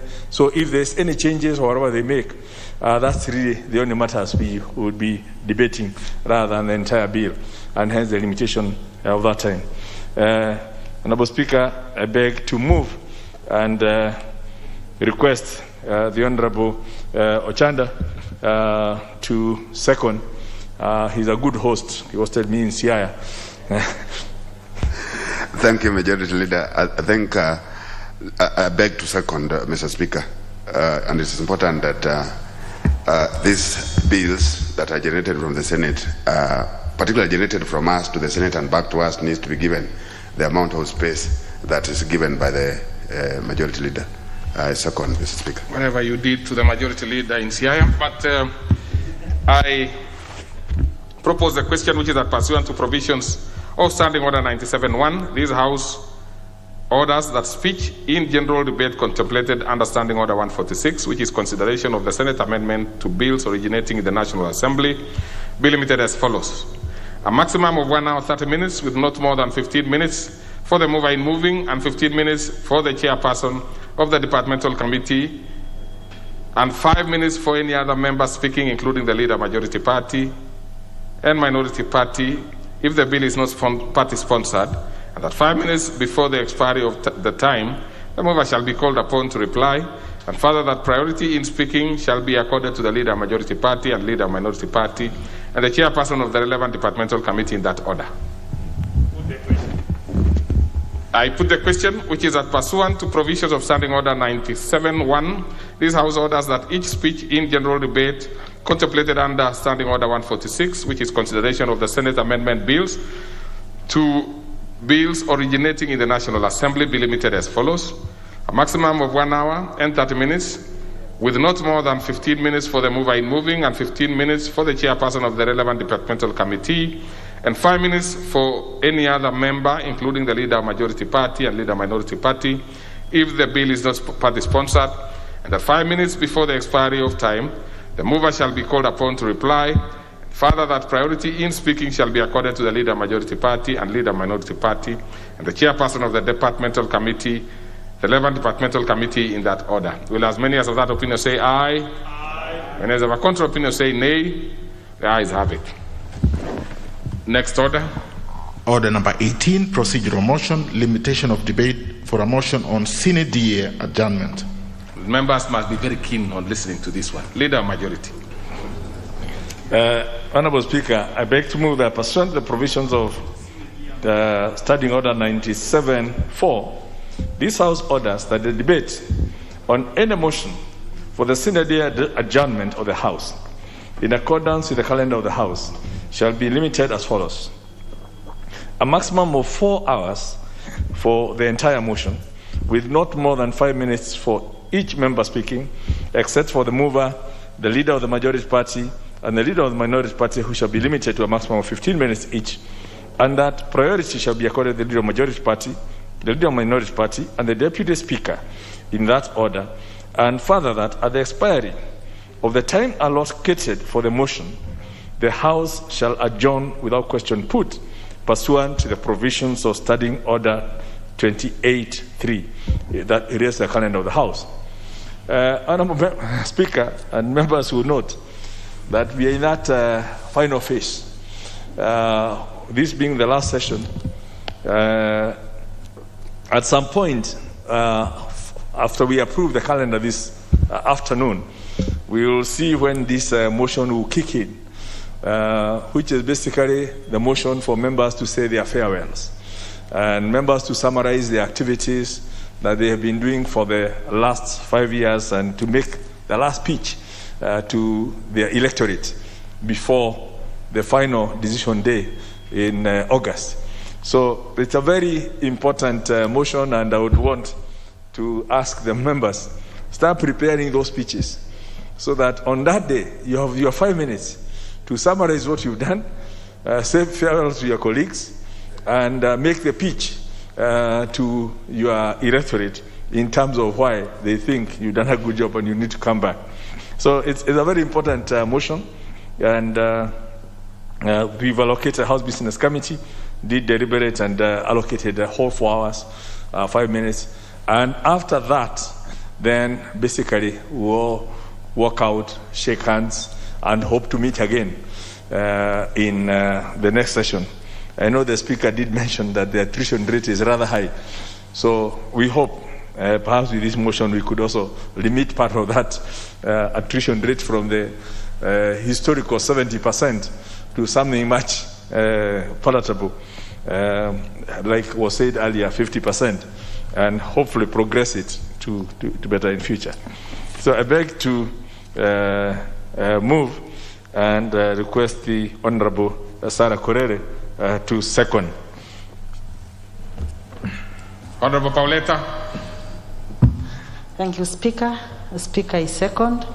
And on this, I think it is a very well thought idea, because members need to set pace as they even go out to look for votes. I second. Thank you.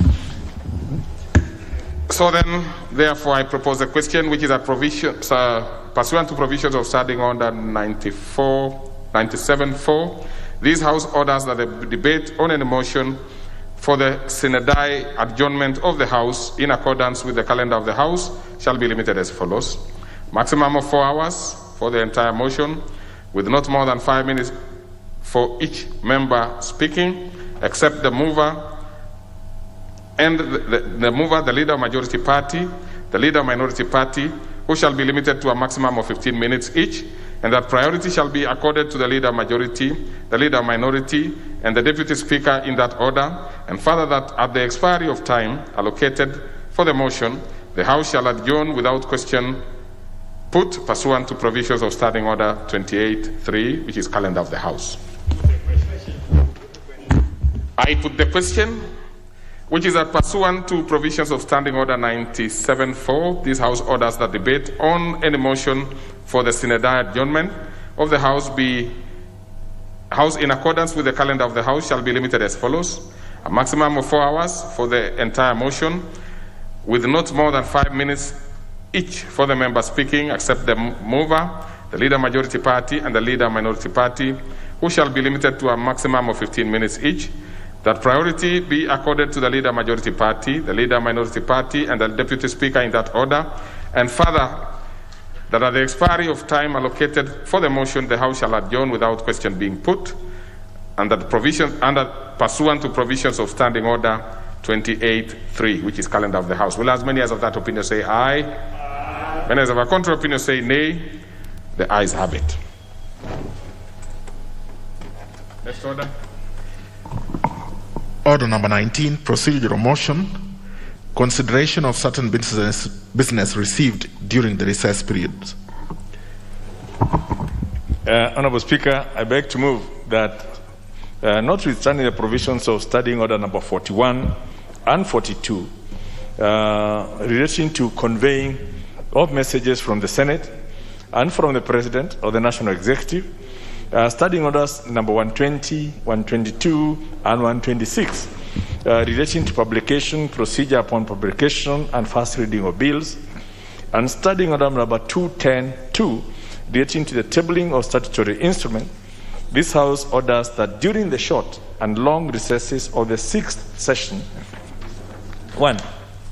Upon any receipt of any message from the Senate, or upon receipt of any name of a person nominated for appointment to a state or public office from the President or any other office in the National Executive, the Speaker shall forthwith refer such message to the relevant committee for consideration without having to recall the House, and report such fact to the House on resumption.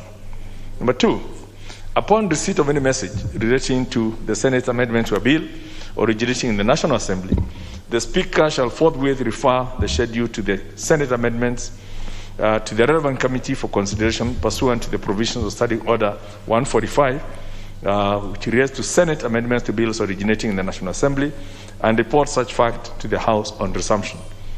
Number 3, should a bill be published during the said period, or a published bill become due for first reading, the Speaker shall, upon lapse of at least 3 days following the publication of the bill, and following a determination that such bill is of priority, forthwith refer such bill to the relevant committee for consideration pursuant to the provisions of Standing Order 127, which relates to committal of bills to committees and public participation, and cause the bill to be read a first time upon its next sitting, and the second reading may be taken forthwith, or on such other day as the House Business Committee may determine.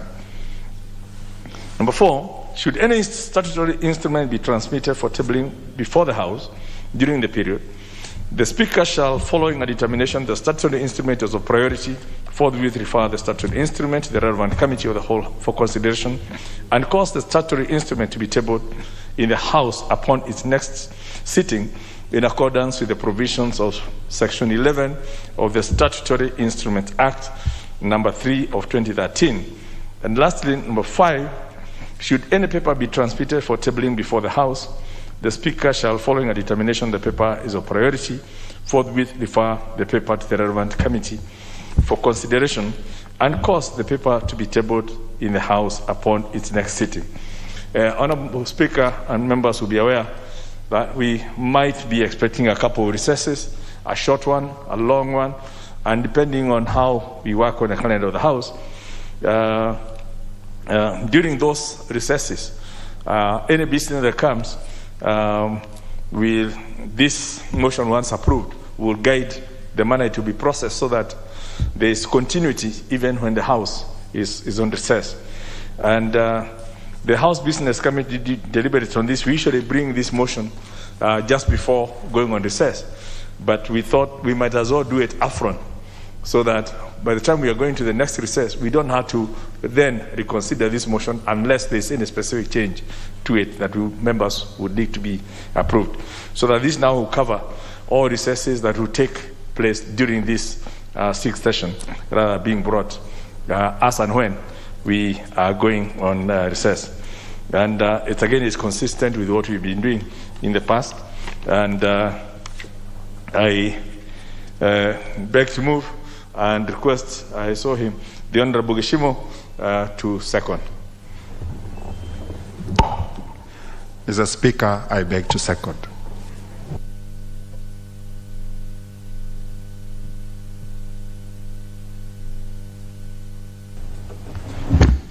I propose the question that notwithstanding the provisions of Standing Orders 41 and 42 relating to conveying of messages from the Senate and from the President or the National Executive, Standing Orders 120, 122, and 126 related to publication, procedure upon publication, and first reading of bills, and Standing Order 210, subsection 2, relating to tabling of statutory instruments.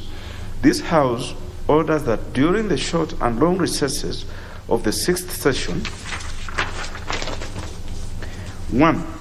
Upon receipt of any message from the Senate or upon receipt of any name of a person nominated for appointment to a state or public office from the President or any other office in the National Executive, the Speaker shall forthwith refer such message to the relevant committee for consideration without having to recall the House and report such fact to the House on resumption.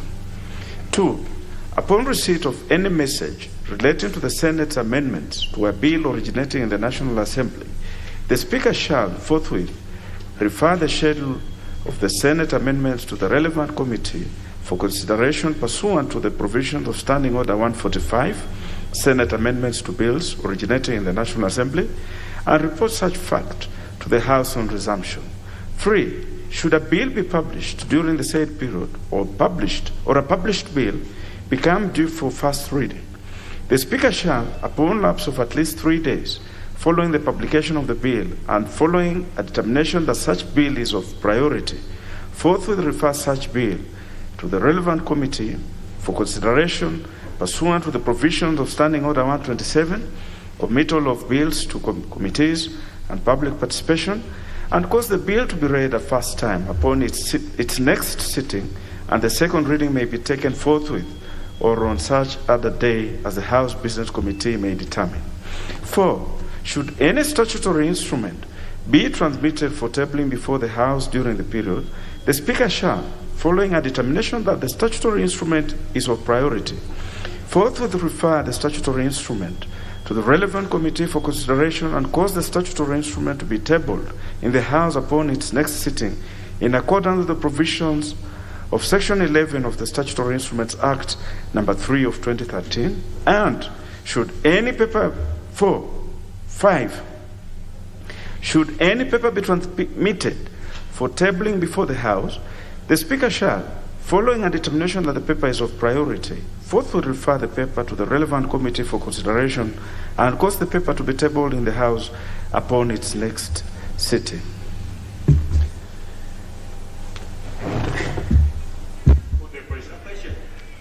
Very well.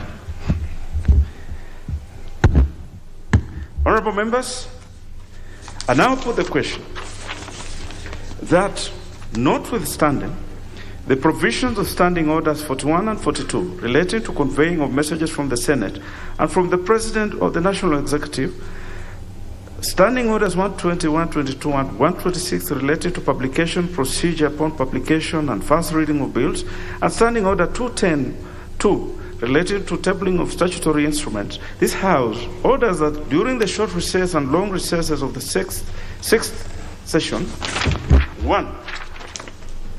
Upon receipt of any message from the Senate or upon receipt of any name of a person nominated for appointment to a state or public office from the President or any other office in the National Executive, the Speaker shall forthwith refer such message to the relevant committee for consideration without having to recall the House and report such fact to the House on resumption. 2. Upon receipt of any message relating to the Senate's amendments to a bill originating in the National Assembly, the Speaker shall forthwith refer the schedule of the Senate amendments to the relevant committee for consideration pursuant to the provisions of Standing Order 145, Senate amendments to bills originating in the National Assembly, and report such fact to the House on resumption. 3. Should a bill be published during the said period, or a published bill become due for first reading, the Speaker shall, upon lapse of at least 3 days following the publication of the bill, and following a determination that such a bill is of priority, refer such bill to the relevant committee for consideration pursuant to the provisions of Standing Order 127, committal of bills to committees and public participation, and cause the bill to be read a first time upon its next sitting, and the second reading may be taken forthwith or on such other day as the House Business Committee may determine. 4. Should any statutory instrument be transmitted for tabling before the House during the period, the Speaker shall, following a determination that the statutory instrument is of priority, forthwith refer the statutory instrument to the relevant committee for consideration and cause the statutory instrument to be tabled in the House upon its next sitting in accordance with the provisions of Section 11 of the Statutory Instruments Act number 3 of 2013. And 5. Should any paper be transmitted for tabling before the House, the Speaker shall, following a determination that the paper is of priority, forthwith refer the paper to the relevant committee for consideration and cause the paper to be tabled in the House upon its next sitting. Will as many as of that opinion say aye? Aye. Will as many as of our contrary opinion say nay? The ayes have it. Thank you, Honorable Dr. Pukose.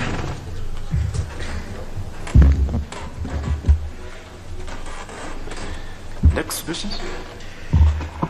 Order number 20, the Pensions Amendment Bill, National Assembly Bill number 26 of 2020, second reading.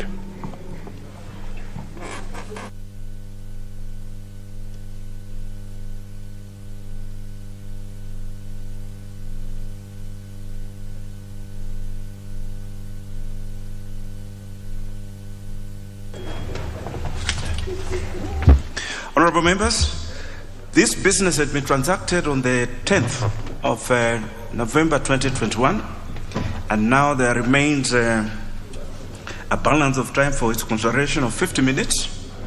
And I'll just read out quickly, because members have been away for some time, the names of the members who had already contributed, so that they do not seek to contribute again. We had 13 members who had contributed, starting with the Honorable Didmas Barasa, the Honorable David Sankok, the Honorable Martin Owino, the Honorable Kipiego Ngeno, the Honorable Emmanuel Wangwe, the Honorable Godfrey Osotsi, the Honorable Gideon Keter, the Honorable Anjiko Njuguna, the Honorable Obor Weda, the Honorable Ibrahim Sahal, the Honorable Cornelis Serem, the Honorable Edith Nyenze, and the Honorable Janet Nangabo. So those members had contributed, and now we have a balance of 50 minutes. And the first member who is interested on my list here is the Honorable Bukose Robert, the member for Entebbe. Honorable Gishimo, 9 minutes. Oh, just hold on, the Honorable Bukose, just hold on. I see Gishimo. Yes, those instructions have just been informed that the Honorable Gishimo, you are on the floor when the matter was adjourned, and you had a balance of 9 minutes. Is that correct? The Honorable Pukosa, you will allow the Honorable, yes, to take his 9 minutes, and you will follow. Proceed. Maybe, Speaker, before I proceed, I would like to seek your guidance. Now that, as at that time I had a balance of 9, and owing to what has been resolved by the House, that the time has now been limited to 5. I believe I'll be comfortable to go by what has now been resolved, that will limit the time to 5 minutes, because whatever has now been resolved supersedes whatever happened that time, Mr. Speaker. Proceed. It's 10, eh? Okay. Yes, proceed. Still 10. Thank you.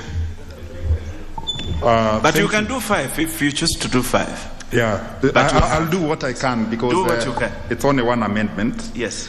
Mr. Speaker, I rise to support the Pensions Amendment Bill 2010 brought to this House by Honorable Didi Barasa, member for Kimilili.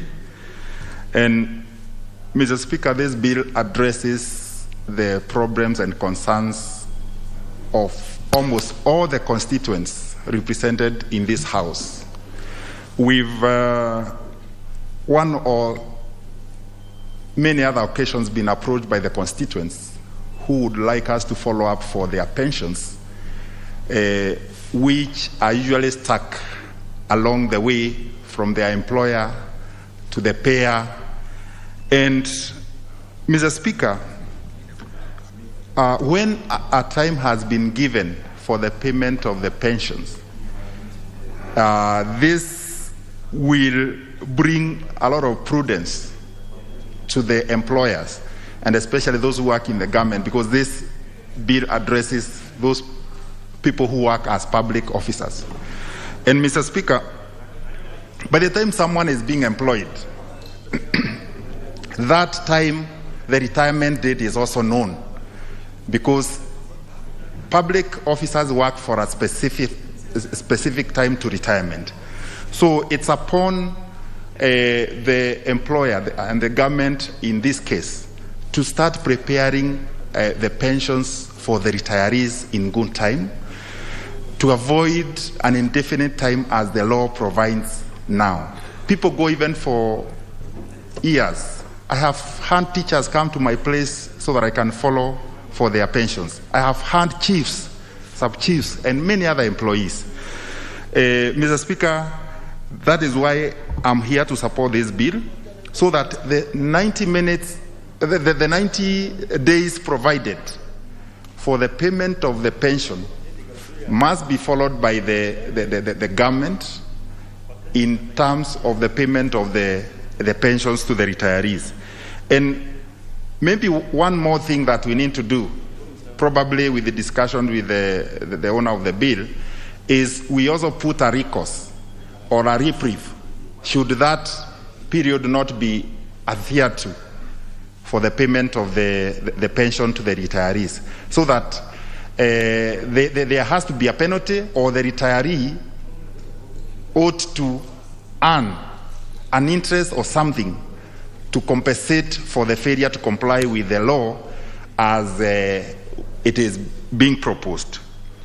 We have also seen, Mr. Speaker, that retirees have also fallen prey to brokers who purport that they can follow up for their pensions, and they end up losing a lot of money. And this bill tries and fixes that, because it will be automatic. Once you retire, you are entitled to your pension at a particular time, or after the 90 days proposed. Mr. Speaker, since it's only one amendment that is being sought, and which is very crucial, and that will address the problems of our constituents, I would not want to belabor, so that I can give any other person with an interest to contribute an opportunity to do that. Thank you, Mr. Speaker. I beg to support.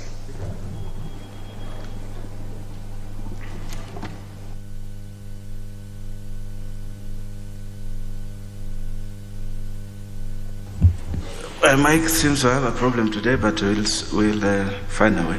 The Honorable Pukosi, you may now have. Thank you, Honorable Speaker. Honorable Speaker, I stand to support the Pensions Amendment Bill number 26 of 2020 by the Honorable Didmas Mutua Barasa, member for Kimilili. Honorable Speaker, this is a good amendment. It's an amendment that reduces the number of days for which the pension should be processed to 90 days. Honorable Speaker, to me, I think we might have to even bring an amendment, because once somebody has served the government up to the age of 60 years or even more than 60 years, you've retired. Many of them go home and they start languishing in poverty because their salaries are stopped. So I think a way should be found that they may have to be continued even on their salary, and once the pension starts reflecting, then the salary can be stopped. Because normally when it is very easy and very fast for the various government departments to immediately stop the salaries of these civil servants who have served the nation diligently. But for them to put into the system for them to get pensions, it takes many months, many years, and you'll find that many of them, when you are moving out from Parliament here debating, going to your office, you will find that you are meeting civil servants outside there, chiefs, assistant chiefs, and others, teachers, telling you we've come to follow up on our pension. And somebody even does not have fare to follow up that pension. So I think a way should be found that it becomes automatic. When you stop the salary, then you immediately put that person on pension. If you've not put him on pension, then they should even continue earning a salary as they wait for the process to take effect, so that you are converting from salary now to pension. And Honorable Speaker, I think it has been very unfair, because when you go to other countries, which we try to follow, the UK and other places, you will find that the retirees are actually enjoying their lifetime after serving the country. You even have, in US, you have veterans hospitals for those who have served in the military. When they are unwell, they go to the hospital and they are treated. You find that even here, I think a way needs to be found out. Even those who have served in the military, when they have gone home and they are sick, we should have a veterans hospital, or even the Forces Memorial should be able to address, to take care of their health needs. Because these are Kenyans who have even given their lives to serve this country, and some of them end up with serious injuries. They end up with fractures, they end up with serious gunshot wounds. I have a neighbor at home there, it's called John Moiben. He suffered a hip dislocation. And you find that now the guy who has served in the military for that length of time is suffering at home. He can't access the Forces Memorial for treatment. So I think this, we need to look at ways of how do we take care of our veterans, how do we take care of our retirees, how do we make this pension in such a way that those who have served this country diligently are well taken care of in their retirement. Because more often, what happens is that you look at, if somebody is going on retirement, this person looks at retirement as a condemned place. You are being condemned to die. Many of them, you find that if they did not invest well, then you will find that once they retire, they lead a more miserable life. Even somebody tries to, as much as possible, to add even more days, more months, saying, can I have an extension? Maybe my age was even not properly given. I've been retired earlier than age. And it ends up, and this kind of cycle is actually what promotes even corruption, because people want to steal so that when you go on retirement, you have enough money to take care of you. Yet you've served the government, you could be able to serve honorably, do the job that you are supposed to do, and when you retire, you go home happy to a more comfortable life, now that you are not waking up early, you are not stressed to go to work and that kind of thing. So I think this bill by the Honorable Mutua Barasa needs to be improved, such that we can have a more seamless retirement benefits, retirement pensions for all our workers. With those few remarks, Honorable Speaker, I want to support. Well spoken, the Honorable Pukose. We must treat our retirees as they have invested their time in service to the nation, and they must enjoy the fruit of their investment. The Honorable Atandi, member for Alego Songa. Thank you, Honorable Speaker. Honorable Speaker, I rise to support this bill by the Honorable Adjournment Baraza. Honorable Speaker, this is a simple and straightforward legislation which is very important. Most of us in this House, at least I'm aware of more than 5 members of Parliament who have been sent by their constituents to push for their pensions across government departments. And I think this is really immoral, this is really illegal, and this House must make a decision using this bill to tame government from abusing former employees. Because you do not serve government, and once you leave government, you start again another job of following up your pension. This is really not right. And I think I want to thank Honorable Didmas Baraza for, out of his busy schedule of Tangering, he has been able to find time to think about something that can help Kenyans. And I think this is very important. The Honorable Speaker, I was consulting with him, and we have noted that, Honorable Speaker, the people who suffer more, Attorney, the Honorable Attorney, just hold on. The Chief, the whip for the majority seems to have a point of order. The Honorable Angwe, what is out of order? Thank you, Honorable Speaker. Honorable Speaker is the very educated member for Alego. In order to use a terminology that doesn't exist in the approved languages, this House has only two languages which we understand, English and Kiswahili. Honorable Speaker, he has said, busy tangatangaring. I want to understand, Honorable Speaker, whether that is English, Kiswahili, or which language is that, Honorable Speaker? The Honorable Angwe, that is a tangatanga is a Swahili word. Thank you. And it has entered the lexicon, the common lexicon of Kenyans, and I think the Honorable Member for Alego Songa is well understood. And the Honorable Member for Alego, I'm happy that we are sitting right next to the Honorable Mutua Barasa without any problems. And this is the way it should be. Proceed. Thank you, Honourable Speaker. Honourable Speaker, maybe I need just to clarify that tangatangering in English means roaming about and roaming around. And I think this is what my brother here, Didmas, has been doing, but I thank him for thinking through this bill. Honourable Speaker, I wanted to add that the people, there's a section of Kenyans who suffer more on this question of pension. When you lose your loved one and you want to access their pension, you really face the biggest dilemma.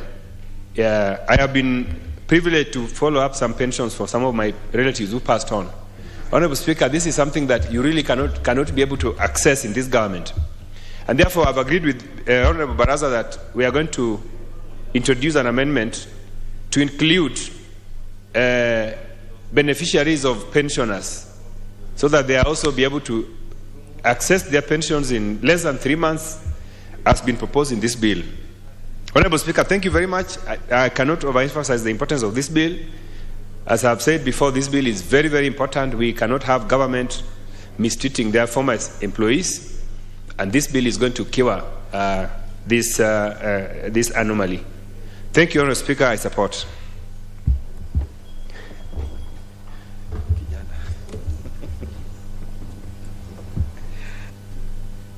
The Honorable Nyikal.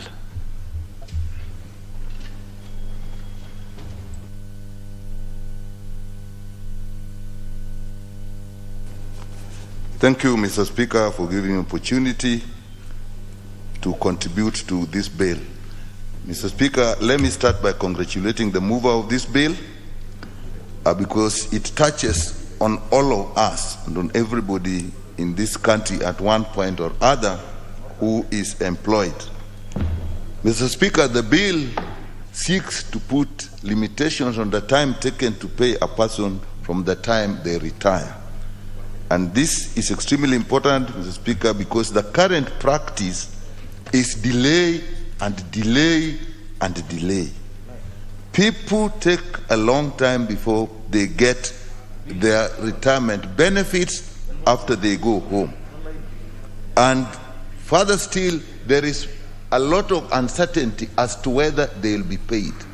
You find these people moving around from government office to government office, from a politician's office to a politician's office, their MCAs, their MPs, just to help them get what is their right. This is totally unacceptable, Mr. Speaker. So the limiting the time is extremely important. So, Speaker, this causes enormous suffering to these people who are accustomed to a regular income and organize their life around it. Some had even gone ahead to prepare how they will invest and use their retirement benefits, and they fail to get it. But the biggest impact that it has on these people is actually the issue of health. By the time people retire at the age of 60 and above, they have a lot of health problems. And staying a long time suffering actually aggravates the situation. You find many of them actually get sick, many die. And when they die, the situation gets worse because their next of kin cannot actually claim this thing. Many don't even know the process of claiming it. And you find that these remain as unclaimed assets. A country should not actually put a process for unclaimed assets where it is possible that the owners of the assets can be traced. Some remain unclaimed because of the fault of the system we have put in place in giving them their assets when they need it. And Mr. Speaker, it is even worse that if with that delay, even the value of the income they get is actually reduced. They lose the opportunity to invest. If it takes years before you get this money, what you would have invested earlier becomes so expensive, it actually becomes beyond you. So it has a lot of multiplier effect. And we shouldn't even think of it, Mr. Speaker, as only affecting the persons that have retired. When a lot of people retire in a community and they get their income regularly, it has a multiplier effect in the economy of that community. So that when they are paid, they actually spend this, it supports the small businesses that are in the area. So we are not only punishing the retirees, but we are punishing the community in which they live. Mr. Speaker, some of these people are some of the people who will be most active in supporting schools, supporting dispensaries, supporting community development. They cannot do this and live in abject poverty. They spend all the time chasing the money that they should have received. So the loss is much bigger than the direct loss to the retirees. It is the loss to the community, it is a loss to the society at large. And therefore, Mr. Speaker, this bill comes in time. It provides a time limit. I think what we need to actually do in amending this bill is actually bring sanctions, very serious sanctions for failing to do that, including imposing fines on the people who are involved, including putting interest on the payment after the time has elapsed, so that when they get their money, they have been compensated for the loss they have because of the delay. With that, Mr. Speaker, I support this bill. Thank you, Mr. Speaker. Well spoken, the Honorable Dr. Nyikal. The Honorable Daniel Wanyama, member for Webuye West.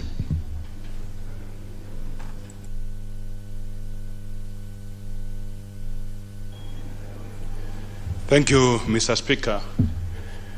I also want to support the bill brought by Honorable Barasa. And on the onset, Mr. Speaker, I think the government or the people processing this pension have taken Kenyans for granted for quite a long time. And it is important that this bill has come in place when we must actually put laws in place and crack the whip for these people who delay the pension for the people who have worked hard for the Kenyans when they go back home. In fact, this is a saving of the pensioners, and it should be treated like when one deposits a fixed account in the bank, such that anytime you want to access it, it should be readily available, and that no delay should be there when somebody wants to use this money. In fact, it has caused a lot of injuries on the pensioners, because when they get back home and they have issues to settle down, honestly, the pension people have always taken it for granted that even somebody going to claim for the same must bribe the officers for him or her to get her money back that she or he worked for a long time. So this bill, honestly, and I want to agree with other members, that we must put sanctions. Sanctions that if the time put in place, the person has not gotten his or her pension, then the person who actually delayed the payment of the same should be surcharged, so that actually it becomes a very punitive law for people not to joke with people's lives. It is important, Mr. Speaker, that this has been taken a long time, and I want to agree with members that whenever we go back home, teachers will come, civil servants will come, because their pensions have really delayed to be paid. And this should also go to the extension of the beneficiaries after the pensioners have passed on. Because it is even worse when the pensioner passes on and yet the pension that he was supposed to get has not been released. It is always a nightmare. Many Kenyans have lost the funds because they do not know where to go. And the worst situation is the pension processing issue has been centralized only in Nairobi. And maybe we should move further and say that even this pension processing should be decentralized to various counties so that it becomes easier and actually it reduces the agony of the pensioners to make trips to Nairobi, and at that time they don't have even fare to come to Nairobi. So I want to appreciate Honorable Barasa for having come up with this amendment, and I want us to take it very seriously so that we save Kenyans who are suffering in the hands of these fun staff at the pension offices. Thank you, Mr. Speaker. The Honorable Dan Wanyama, you have spoken to my heart. It reminds me when my father passed on, and my mother had to pursue his paltry pension for more than 5 years. It was a really painful process. The Honorable Martin Owino, member for Ndiwa, are you? No, you have something else. Very well. So we shall have the Honorable Mabonga Mwambo, the member for Bumula.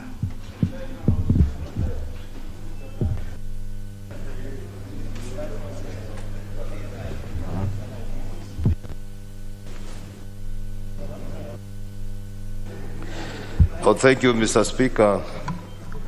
From the onset, I also wish to support this amendment because it's an amendment that is coming at the time when many Kenyans who are retirees are living very undesirable lives. Today, Mr. Speaker, as I stand here, I have several names within my phones to check their status of the pension here from Nairobi. And at times my PA is involved in such a thing since morning up to evening without any response. I want to congratulate my friend Honorable Barasa, who has come up with this amendment, because with this amendment, Mr. Speaker, we shall have specific timelines on how we should serve the senior citizens of this country. Mr. Speaker, yesterday, and the Honorable Member, I don't know whether he's here, we were with the Honorable Member for Kiminini, and even one of our colleagues came around. One was chasing his own issues and the issue of the wife. And you look at the kind of life these people are living, Mr. Speaker, it's pathetic. One of the reasons why people save for retirement is so that they can live a good life, if not maintain the same life they've been living. But you go to retirement where you cannot even access your medical cover. You cannot be able even to run around with just to have your own basic life. Yet you served the nation with all the energy and dedication. I can assure you, Mr. Speaker, many retirees die without seeing the benefits of this pension. And this is the right time for us to put the right measures in place. If we talk of punishment, we have to be very specific, because if we do research, we need to know why there has been delay with the payment of the pension of the retirees. Because at times it's not even treasury. You may realize the money is there, but the staffs have their own way of working. And if we put the punishment, we must also put the benefits. That if, actually I agree with the member who has said that we've talked of the 3 month, if the 3 month elapses every month, that member must be earning an interest on the money that he has saved. If we do that, Mr. Speaker, we shall be able to save lives. And you remember that many of these people, when they retire, they go to the community. And if they have money that circulates within the community, they will be able even to assist quite a number of people. Some people go to retirement, Mr. Speaker. They are still having children who are still going to school. And today, you happen to come from the region where I come from. If you wake up in the morning, you'll be surprised, especially the teachers who have a problem. I think the teachers of 1990 somewhere there. Every day you go home, they have even formed a caucus. They will come to your home requesting how they can be assisted. But whenever you come up here, you rarely get the good response to give them. So, Mr. Speaker, if we can put these things into law, the pension of somebody at the lapse of 3 months, if he has not been paid, the money starts earning interest. It will be the responsibility of the involved agents or the ministry or the department to ensure that they clear those benefits of the retirees right on time. Mr. Speaker, something else that has just been mentioned by my colleague here again. In this era of devolution, where people are enjoying services at the close range, at the doorstep, and even you realize that even Pesa Sawazei, people are not traveling all the way to come to Nairobi. We must find a way of serving our senior citizens at the closest point possible. If these units can be established at the DC's place, or even at the county level, they will not be struggling to come all the way to Nairobi, struggle where to sleep. Some of them have no places to spend, struggles to look for politicians to assist them. Some of them will go on looking for friends. You'll find them on the streets. If you go outside the gate, you'll find people lining up. There must be a way within this amendment that we must find a way of accommodating our senior citizens at the devolved units so that it can be supported. Colleague Didmas, who have come up with such a great amendment. It's a proper care of our people, because today we're here, tomorrow we will be the same people requesting for the same service. Thank you, Mr. Speaker. I support this amendment. Very well spoken, the Honorable Member for Bumula, the Honorable Mabonga. The Honorable Okwome Adepo, Member for Karachuonyo. Thank you, Mr. Speaker, sir. Now, the question of pension is a very interesting one. The pensioner all the time knows when he's retiring. And the employer keeps on reminding him of the retirement date. Maybe to prepare him psychologically and financially for the time he's going to be without a job. For that, I congratulate the employer. But then when the employer wants the retiree to prepare himself, what is he doing on his part? This is a very important question. He should also prepare for the departure of his employee by making sure that all documents he needs for payment of pension are ready before the departure of the employee. But then they don't do this. They just keep quiet. And they know the consequences of leaving employment without any money. So somebody is careless here, and that's the employer. And somebody is going to... I think this is a very serious thing. Honorable Barasa, I congratulate you for having seen this and brought up this motion for us to discuss.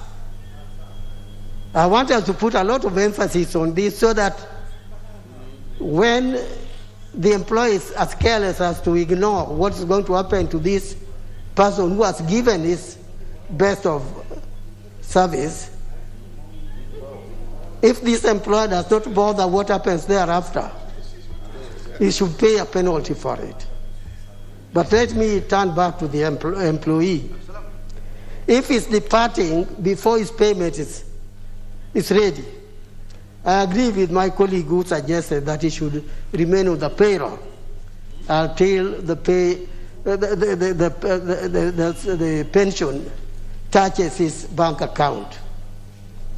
If full salary maybe is not commensurate with the situation, then I ask that we give him half of his salary until he gets his pension. And then action should also be taken on the person who is responsible for this unnecessary expenditure. I call it unnecessary because nothing is accidental about the delay. The delay is occurring when everybody is aware, and the person concerned is just smiling, not bothering. I'm told, this one I may not be totally sure, but I'm told that some of the retirees are asked for chai kidogo, if I can use that word, in order that he can be paid what is rightly due to him. That delay is creating many problems to the citizens, to the senior citizens of this nation. I therefore support this bill and support it strongly, Mr. Speaker. Thank you for giving me your time. The Honorable Ogola Ochanda, Member for Bondo.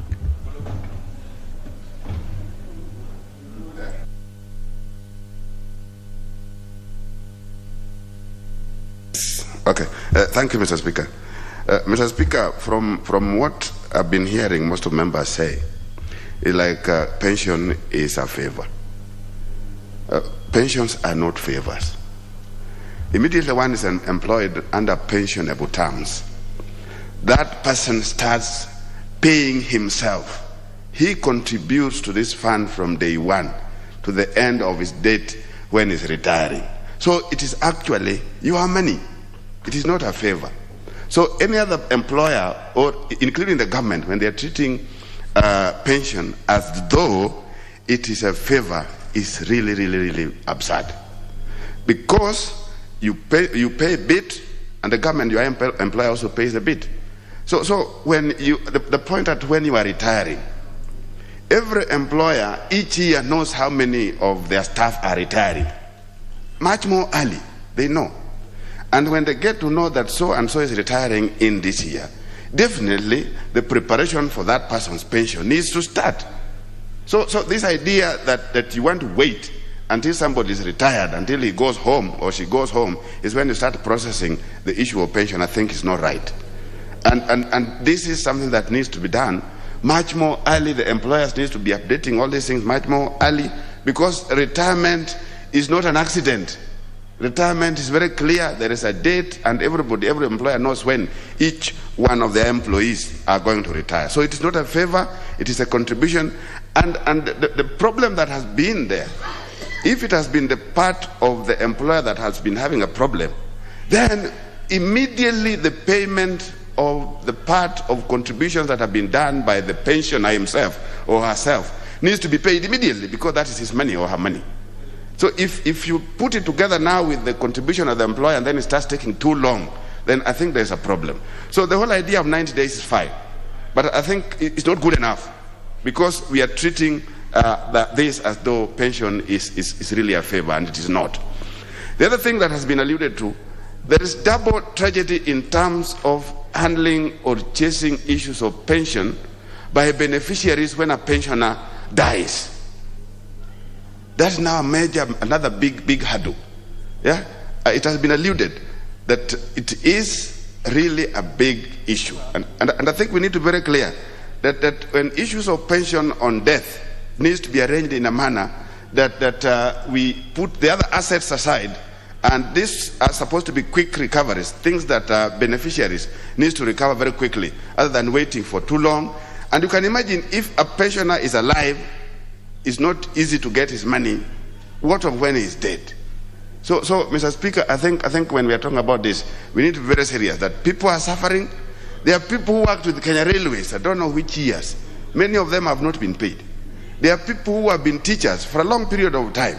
They were not paid. I think there was a period when even, I think sometime around early 2000, a period of like 10 or so years, teachers who served at that particular term, all of them were not getting pensions for a long period of time. So, and it's a big chunk of people. So if you fail to get your pension in 10 years and you are retired at 60, it means that you are 70. Chances of you dying are very high. So, Mr. Speaker, I think the government needs to look at this in a much more serious way than what we are seeing. Thank you, Mr. Speaker. The Honorable Ndindi Nyoro, member for Kiharu. 3 minutes. Oh, you had contributed.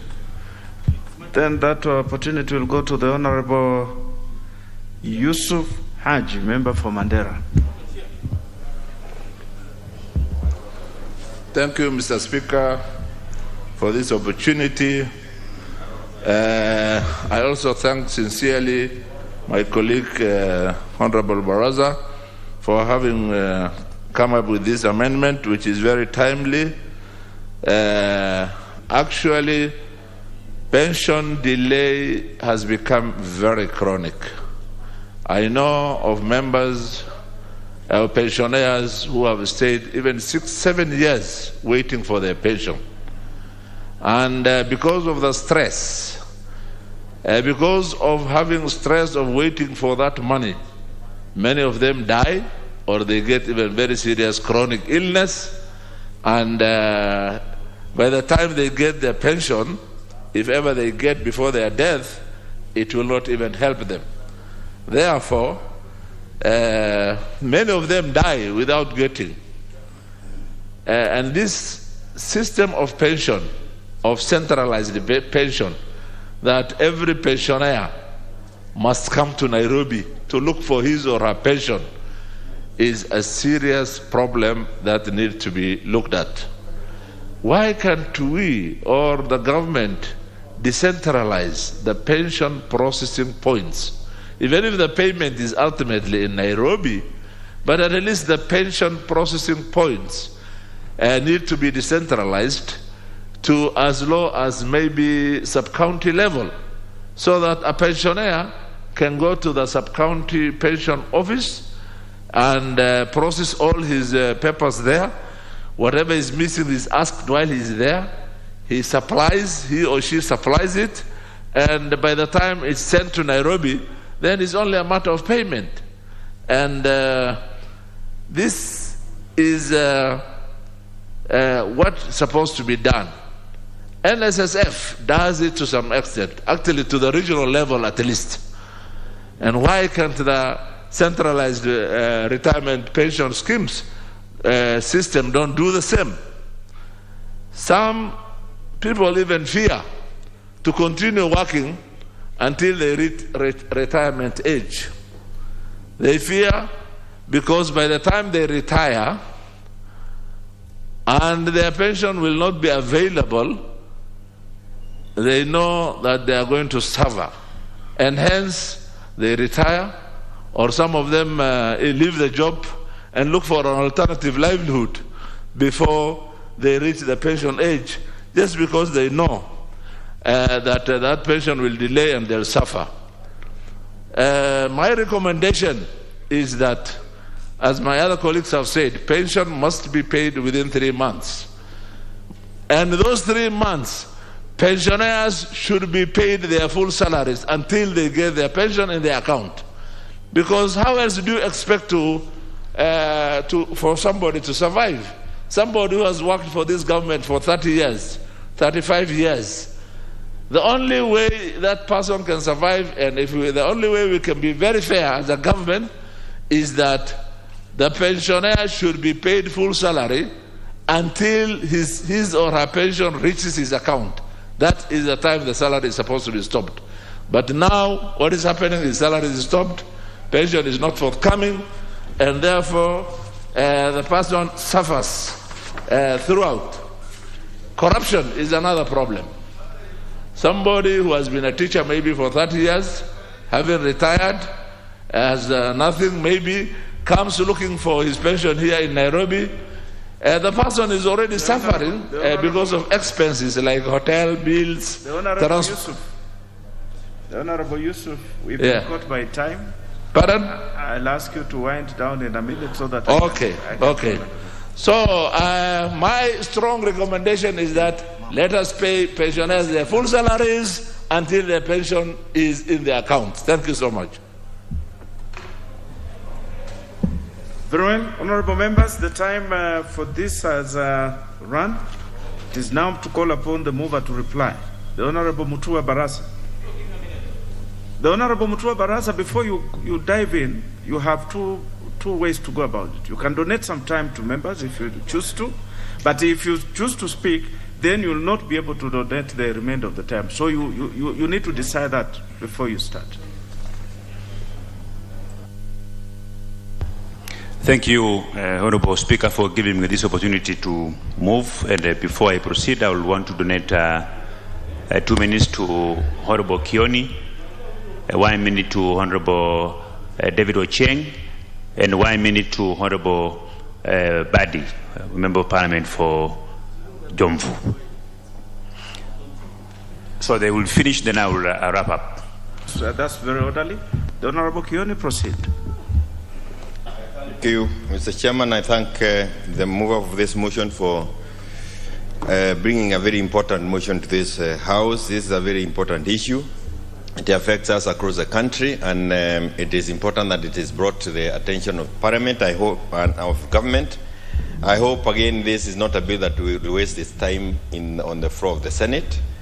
When we have an opportunity to make amendments, we will, but it is across the country. Those who retire and they start suffering. They are reduced to beggars. And the reason is because some of the officers at the Ministry of Treasury start asking for bribes. It's not anything that is not known. They want to be paid some little money to help process these pensions. And I think it is important that we compel on them to process it within a known time, the 90 days, but also carry the punishment further, not just paying money on top of what needed to have been paid to the pensioner, but also punish the officers who waste our time and time of those who have served this country. I thank you. The Honorable David Ochieng, Member for Uganda. Thank you so much, Mr. Speaker, and thank you so much to the Honorable Mutua for bringing this very important bill. Mr. Speaker, I'm going to try to convince the Honorable Mutua to change it so that we say that the pension should be processed 90 days before retirement, not after. By the time he does his work, he knows that his pension is already being processed, so that a person is not spending money that he doesn't have after retiring, coming to Nairobi. These people normally nowadays get notice of retirement, Mr. Speaker, 1 year before retirement. That's what the government does. Everyone is told, you now have 11 months to retire. These 11 months should, as soon as you have given the letter, the process of getting your pension should kick in, so that you process this before you leave work, not after you leave work, Mr. Speaker. Thank you. Very well spoken, the Honorable Jen. I think that is something I'm sure the Honorable Barasa will take on as we move to the more important third reading, Committee of the Whole House. The Honorable Barasa, it's the Honorable Mbadi. Yes, you also have a chance. Asante sana Mheshimiwa Spika. Mheshimiwa Spika, kwanza nataka kumpongeza Mheshimiwa Baraza kwa kuja na mswada huu. Alafu pia tumeona Mheshimiwa Spika kuwa watu wengi sana wanafanya kazi baada ya kumaliza kufanya kazi wanaishilia katika ufukara, na vile vile kuona kuwa wengine wanakufa kabla hawajapata haya marupurupu yao. Mheshimiwa Spika, mimi nasema kuwa Mheshimiwa Baraza amefanya vizuri katika mswada huu, kwa kuwa yatakana mtu akifika kustaafu, kabla hata hiyo miezi mitatu haijafika ndio aanze ile process ya kufuatilia hii pesa. Mheshimiwa Spika, ni muhimu kwa serikali kuona kuwa anashughulikia mambo haya, ili kuona kuwa mara moja mtu anapostaafu anapata pesa zake na malimbikizi yake yale ambayo anastahili kupewa. Mheshimiwa Spika, pia tunaona kuwa kumefanyika ugatuzi kwa mambo mengi.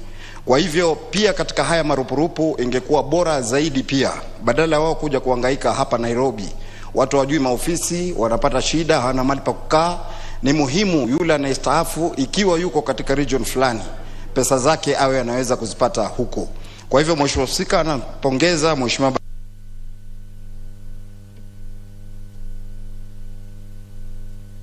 The Honorable Mutua is now the opportunity to wind it down. Thank you, Honorable Speaker. I want to appreciate all members of Parliament who have supported these amendments and say that this bill will herald a new beginning in this country, that retirees will never beg pensioners to pay their pension because the pension belongs to them, Honorable Speaker. Honorable Speaker, this bill will also save Kenyans who are retiring from the colossal sums of money that they pay to middlemen and brokers in the name of corruption, in what they usually say, pushing the file, Honorable Speaker.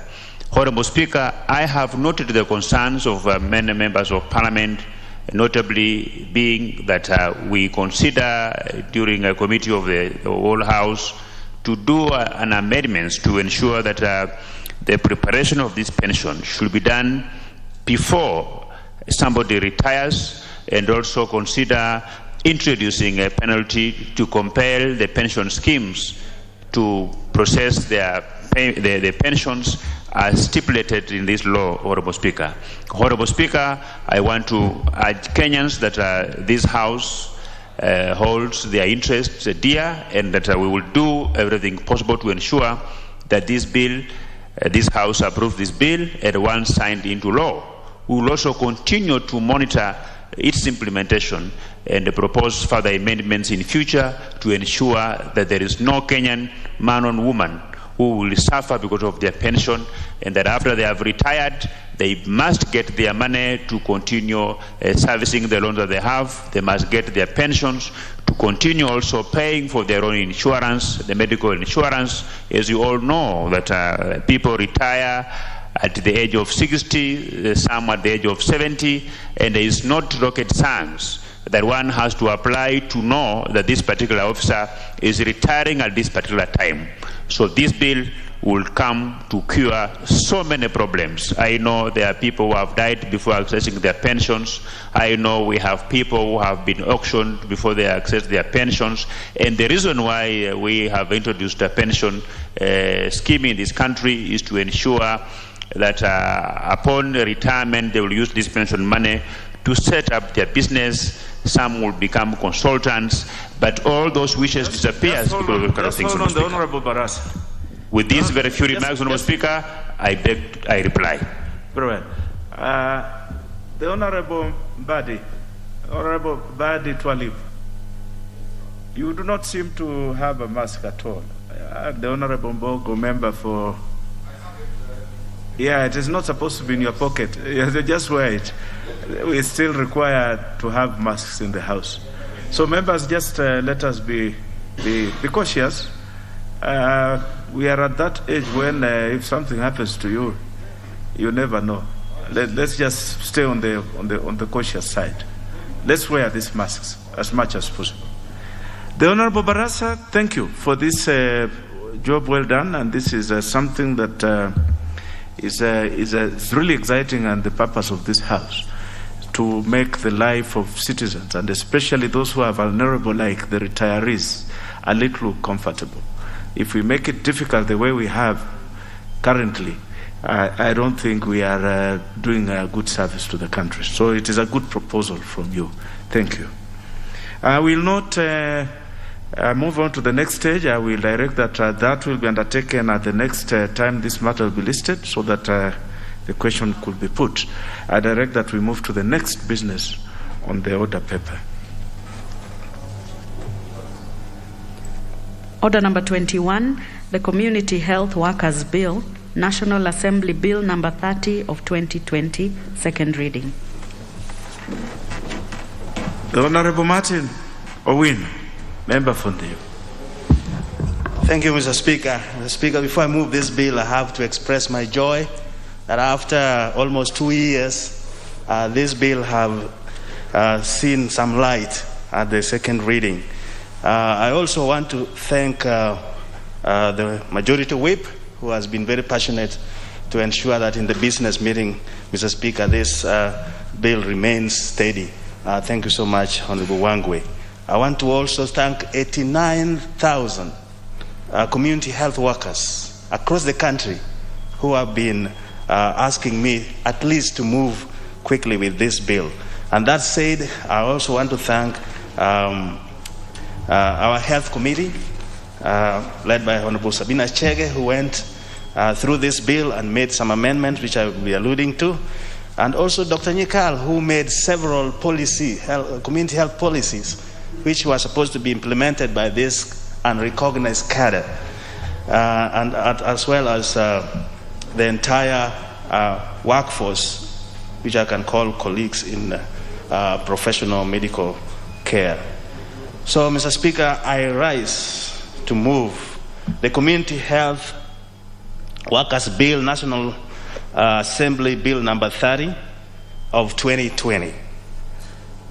Speaker, the principal object of this bill is to provide a framework for regulation of community health workers.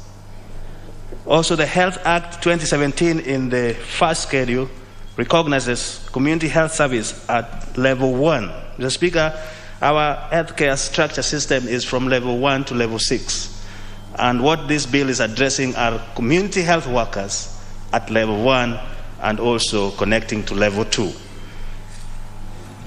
Mr. Speaker, in each and every units are led by community health workers, and the oversight is done by community extension workers who are located at the health center level.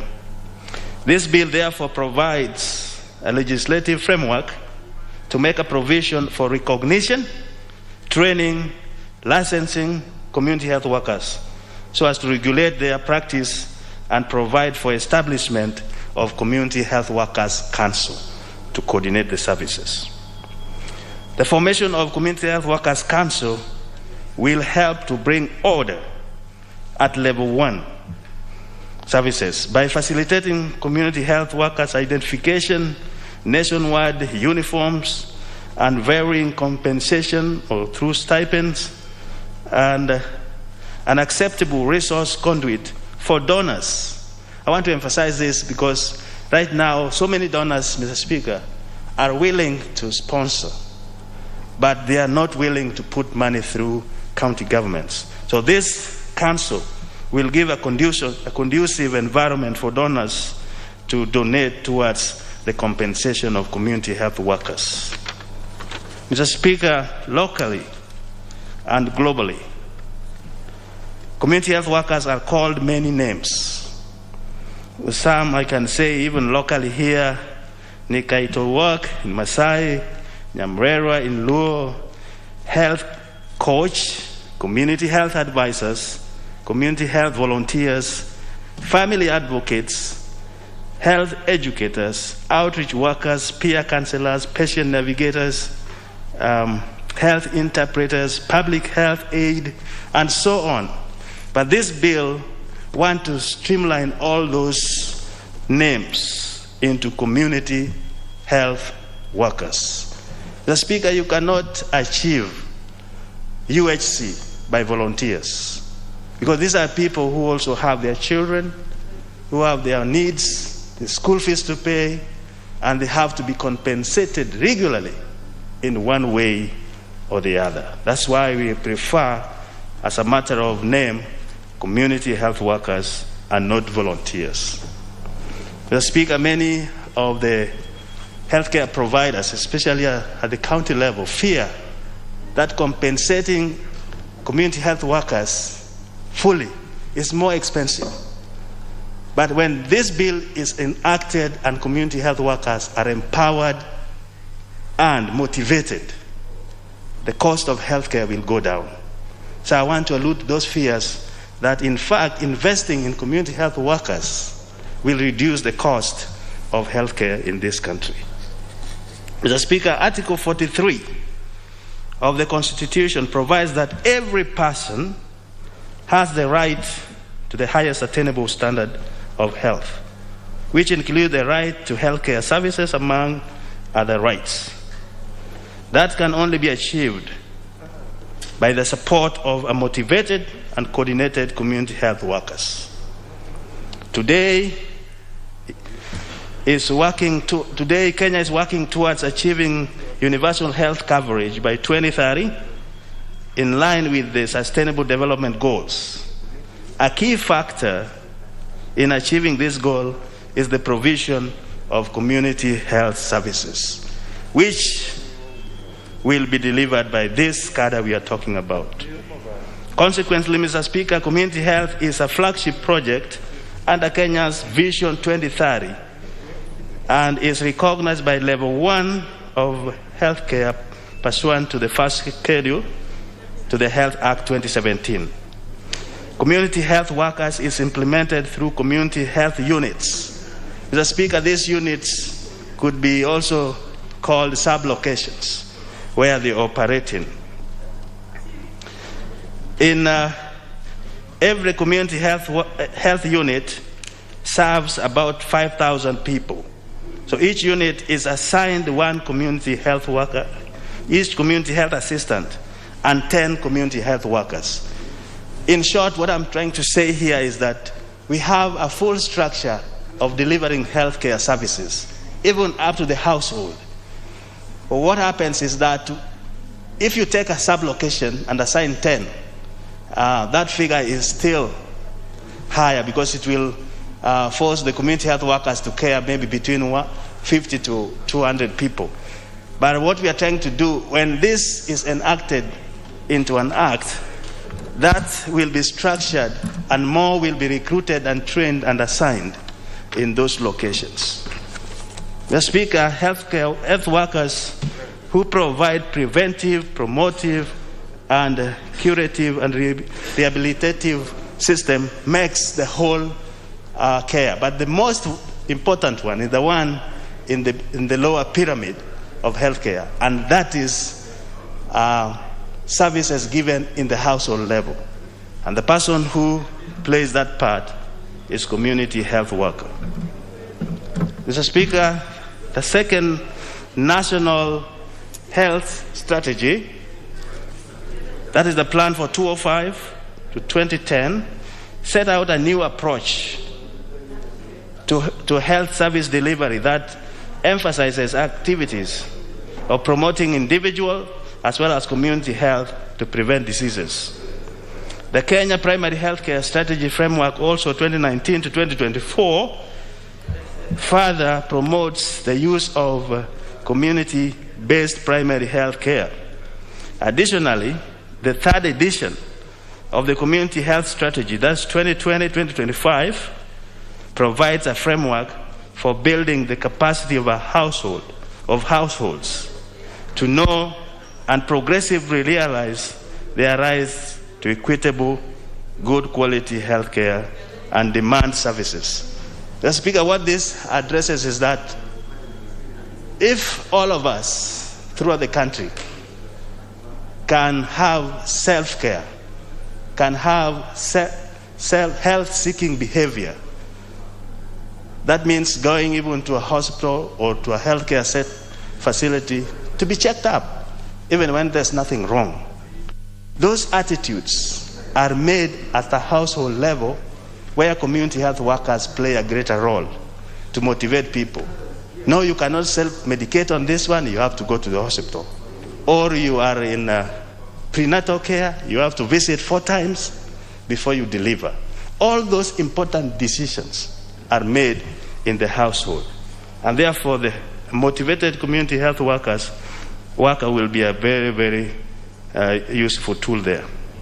Mr. Speaker, access to comprehensive quality health care services is important for promoting and maintaining health, preventing and managing diseases, reducing unnecessary disabilities and premature death, and achieving health equity for all Kenyans.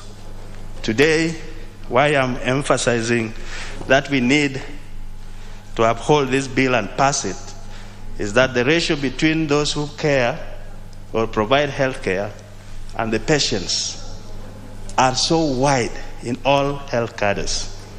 For example, the WHO recommends that we have one doctor to 1,000 people.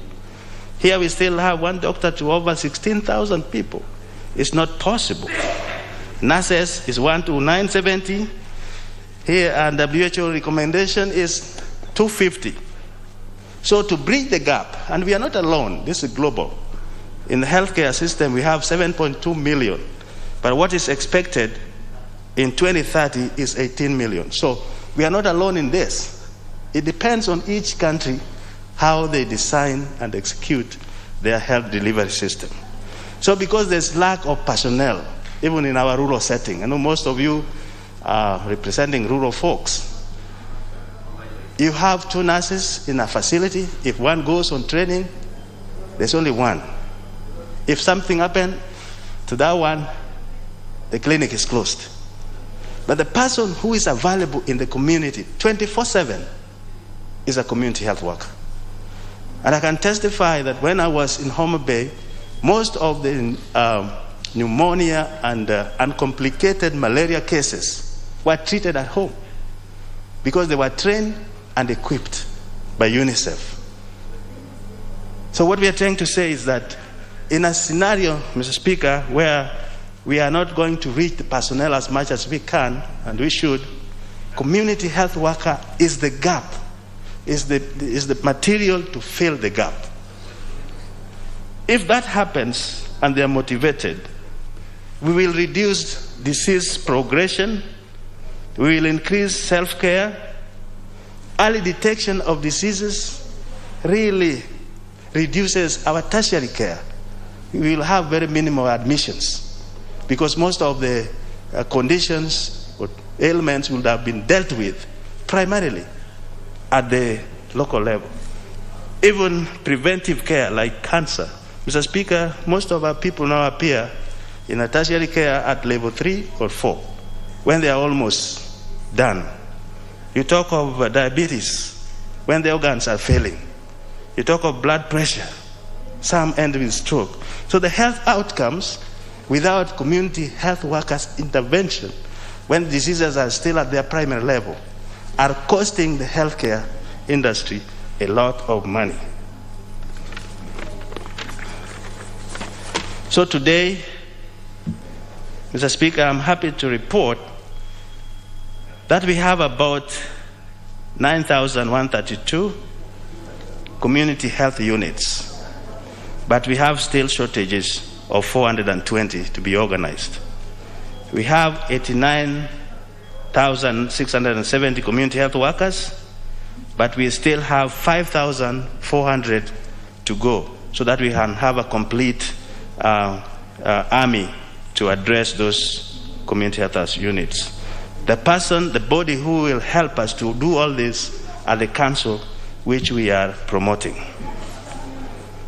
which we are initiating here. So, Mr. Speaker, with fully trained, equipped, and motivated community health workers, the following will be achieved, and this will help a great deal our country. Number one, they will make home visits and initiate dialogues with household members. Number two, they will motivate community to value health so that they can have that self-care or health-seeking behavior. Early detection of diseases and conditions. They increase in disease detection and diagnosis and treatment and follow-ups. The Speaker, just giving somebody a pill or a drug, so to speak, does not mean he will take the entire course and the outcome of the health will be okay. He needs a supportive system, and this is community health work. We will also have provided patient support and disease treatment adherence. They will reduce self-medication. Because of the cost of healthcare now, many people turn to self-medication, which I discourage them not to do. But the best person who will tell them mostly, because they will be with them in the household, is a community health worker.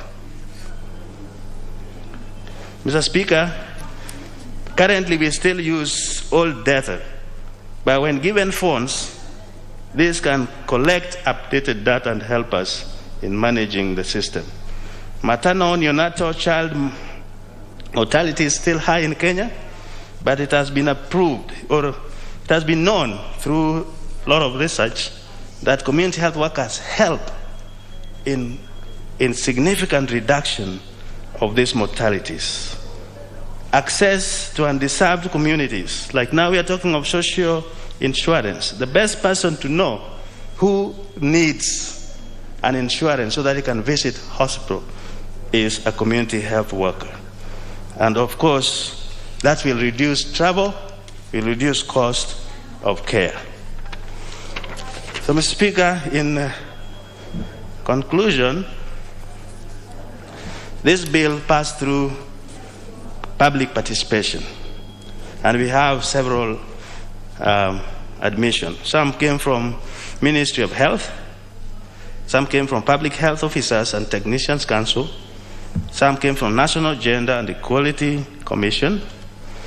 Also, we had a submission from Community Health Services and Development Officers Association, Society of Community Health Caregivers, the People's Health Movement, and also Mr. James Wakungwi Sakwa. All that after being reviewed, the committee came up with some amendments, which I want to read very quickly. Clause 5, we thought should be changed to ensure that both national government and the county government are all involved. And that also will affect Clause 6, which is the formation of the council. They will be represented. The amendment of Clause 18 of the bill will ensure that a person shall qualify for appointment as a registrar if the person has any degree recognized in Kenya. Also, we had amendment in the second schedule that the bill will ensure that a person performing the functions of a community health worker shall be required to have only a minimum certificate of qualification to be eligible to be registered in the Act. The Speaker, that means even when Dr. Nyikal retires, he will have to go through certification of a community health worker in order to be in same as a community health worker. So we made it as simple as possible so that they remain in the community. The bill in part 7 rather, is on transitional provision. That means when this bill is enacted, then all persons performing the function of a community health worker shall undertake any of the courses prescribed by the second schedule, which will be oversighted by the Community Health Council. So I want to encourage and ask members, please, this is waiting, and it is a good bill that will help us to implement the community, to implement the universal health coverage. And when that is done, there's one similar bill like this coming up from Senate. So when we do with ours, we'll be able to merge this bill quickly so that we can get it out. And when we have this out, I think we who are in health frontier will be very happy to see that those diseases which are leading in mortalities in this country can be caught through preventive care or screening, and people are advised on time to seek care. We'll also find out that those who are braving diseases when the diseases are progressing in them can have a change of attitude, that they may seek care when the disease is still at a lower stage. This cadre will also make the level 2, level 3, which is a health center and a dispensary, very busy. And I think in our committee we have also asked the Ministry of Health to make sure that these levels are well equipped with both personnel and diagnostic equipment, so that when community health workers move people to these facilities, they get adequate care. When that is well done, we'll cut out all those referrals which are done because of advanced stage of the disease to tertiary care, which is very expensive. Because our outcomes in those facilities is either somebody is discharged with higher drugs or they die. So we lose breadwinners. I beseech you that you move quickly in your deliberation so that we pass this bill to organize the community health workers so that level 1 can be fully serviced. And as you know, Baba Care is coming, and I think this will be a great tool to use in that. So with that, I move, Mr. Speaker, and I ask my friend Dr. Nyikal to second. Thank you, Mr. Speaker. Dr. Nyikal?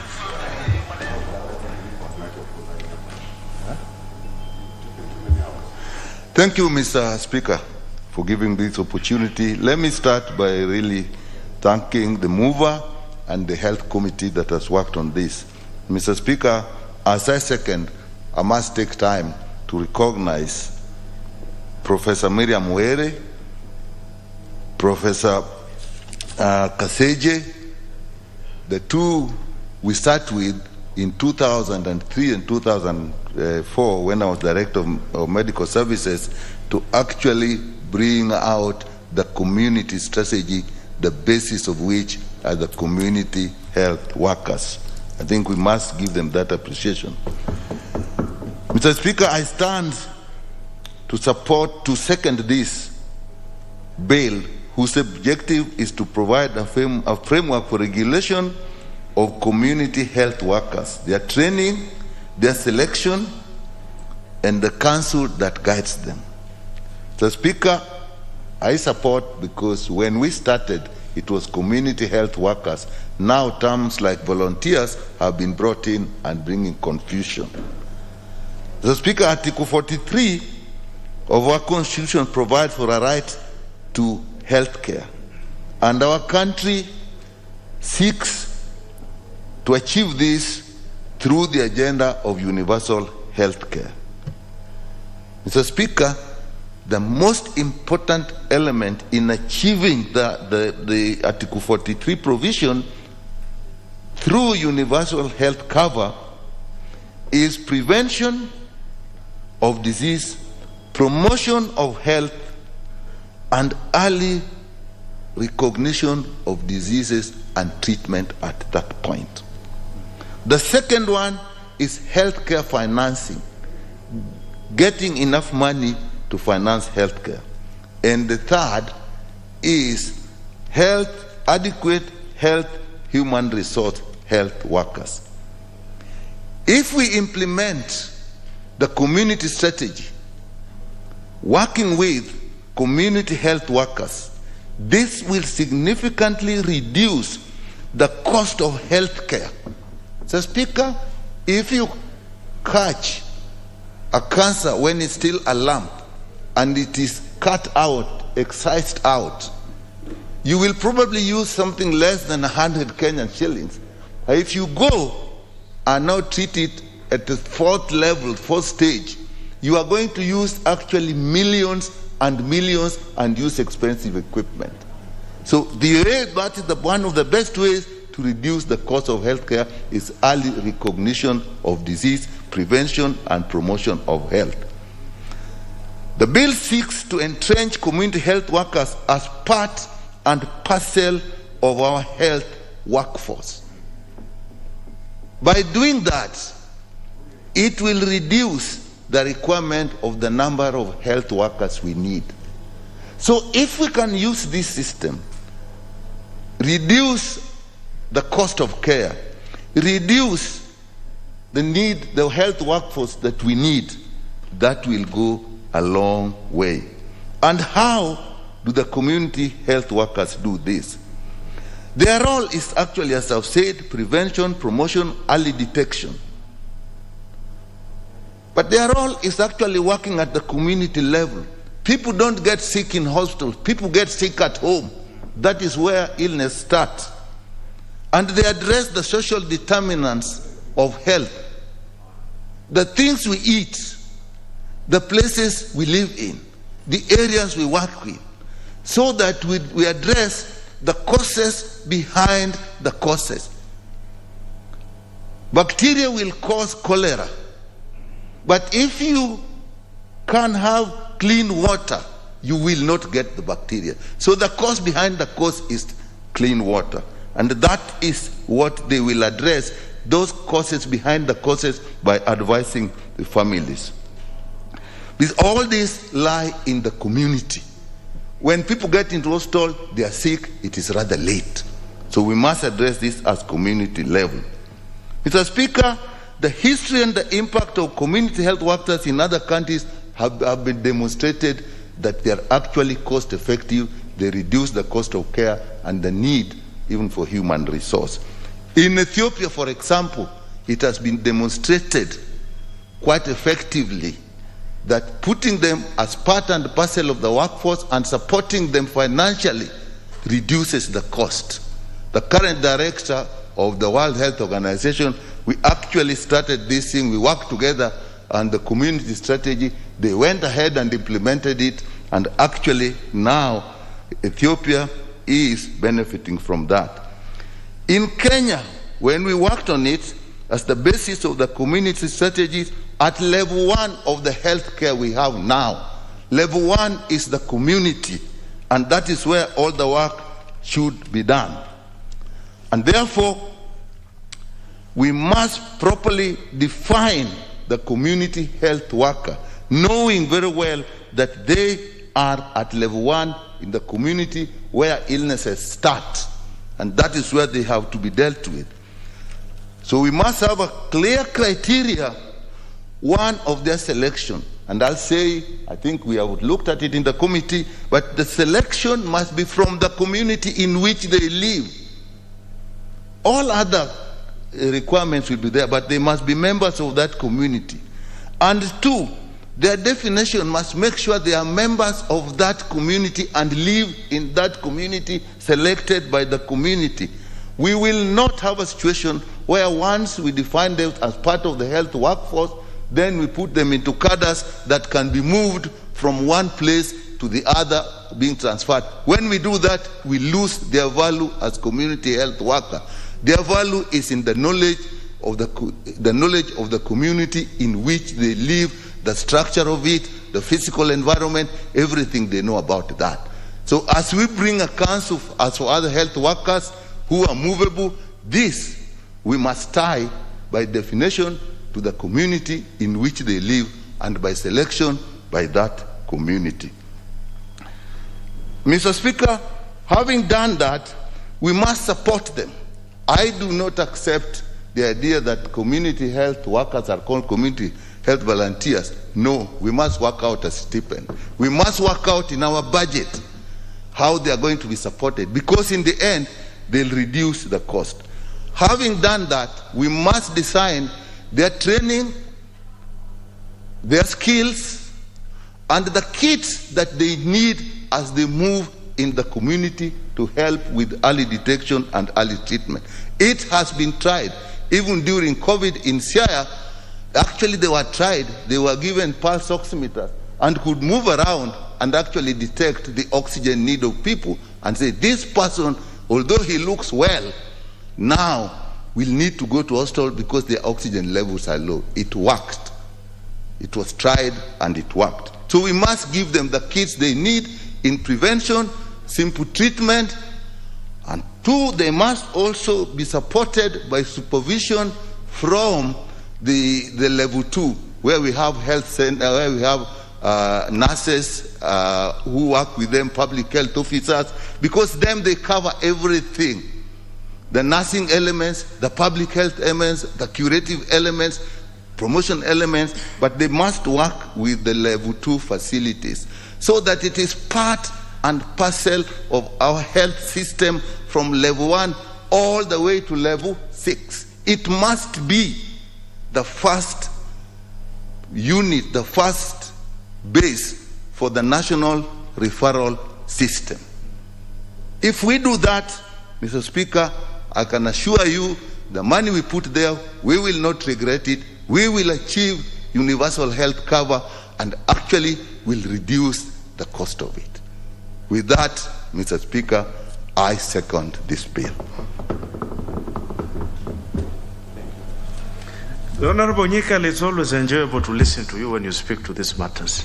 But allow me, members, to propose that the Community Health Workers Bill, National Assembly Bill number 30 of 2020, be now read a second time.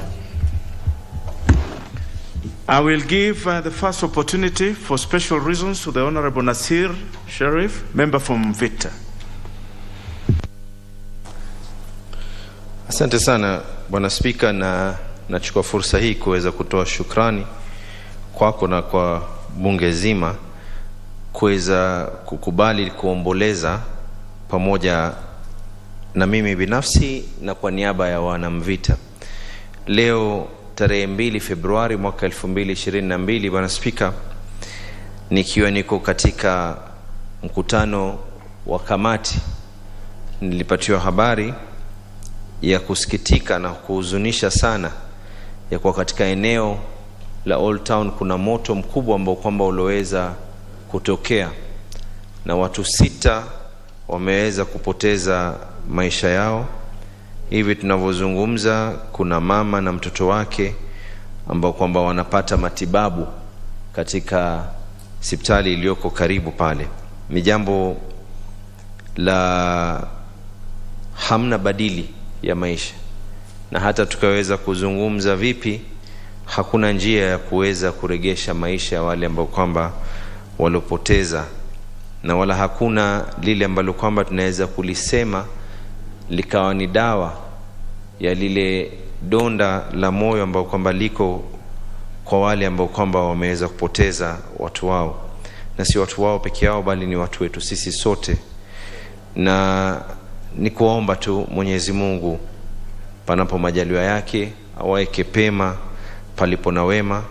Mwenyezi Mungu awajalie wale ambao kwamba walopoteza watu wao, Mwenyezi Mungu awape badala njema inshallah. Na hii leo tuko hapa tukiwa tunazungumza habari ya hii sheria ya community health workers. Kuna umuhimu Bwana Speaker ya kwa hawa community health workers ambao kwamba wako katika kila kiini katika Kenya hii, katika kila sehemu, wapatiwe vifaa, na visiwe ni vifaa ambavyo kwamba ni va kupigana na maradhi peke yake, lakini lazima pia waweze kupatiwa mafunzo ya huduma ya kwanza inayohitajika, ili mambo kama haya na maafa kama haya yakiweza kutokea iwe ni kwa haraka. Kuna watu ambao kwamba wanaweza kujua ni jinsi gani ya kuweza kupigana na maafa yale, na hatusemi ya kuwa kuna badili ya kuweza kuregesha, lakini panapo majaliwa inshallah narejelea tena ya kuwa naliomba bunge hili liweze kupitisha mswada huu, ikiwemo kama mwenzangu daktari alivyozungumza ya kuwa ni lazima waweze kupatiwa vifaa, ili vifaa hivi viweze kusaidia, na panapo majaliwa wale ambao kwamba watakuwa katika bunge hili baada yetu sisi wataendeleza kuhakikisha ya kwa hawa community health workers hii shirika liweze kuweza kupata fedha za kutosha, na sisi ambao kwamba tutakuwa tunashika katika sehemu nyingine za kutumikia watu tukiwa mashinani tuweze kuwahudumikia kwa kuhakikisha ya kuwa tumeweza kupeana vifaa hivi kwa wale ambao kwamba ni community health workers katika mashinani, ili nasisitiza tena mambo kama haya, na haya yametokea siku ambao kwamba tunasoma sheria hii. Bwana Speaker, kawaida yangu huwa ni mwingi wa kuzungumza ikiwa kuna jambo lolote lenye kuhusiana na jamii, lakini naomba samahani kwa wanamvita na Wakenya kwa jumla ya kuwa nitapeana nafasi yangu kwa mwingine. Si rahisi maneno kuweza kutoka baada ya kitendo kama hiki kuweza kutokea. Iliyobaki na sisitiza tena, Mwenyezi Mungu atupatie subira, na Mwenyezi Mungu awaeke pema palipo na wema. Inna lillahi wa inna ilaihi rajiun. Asanteni sana.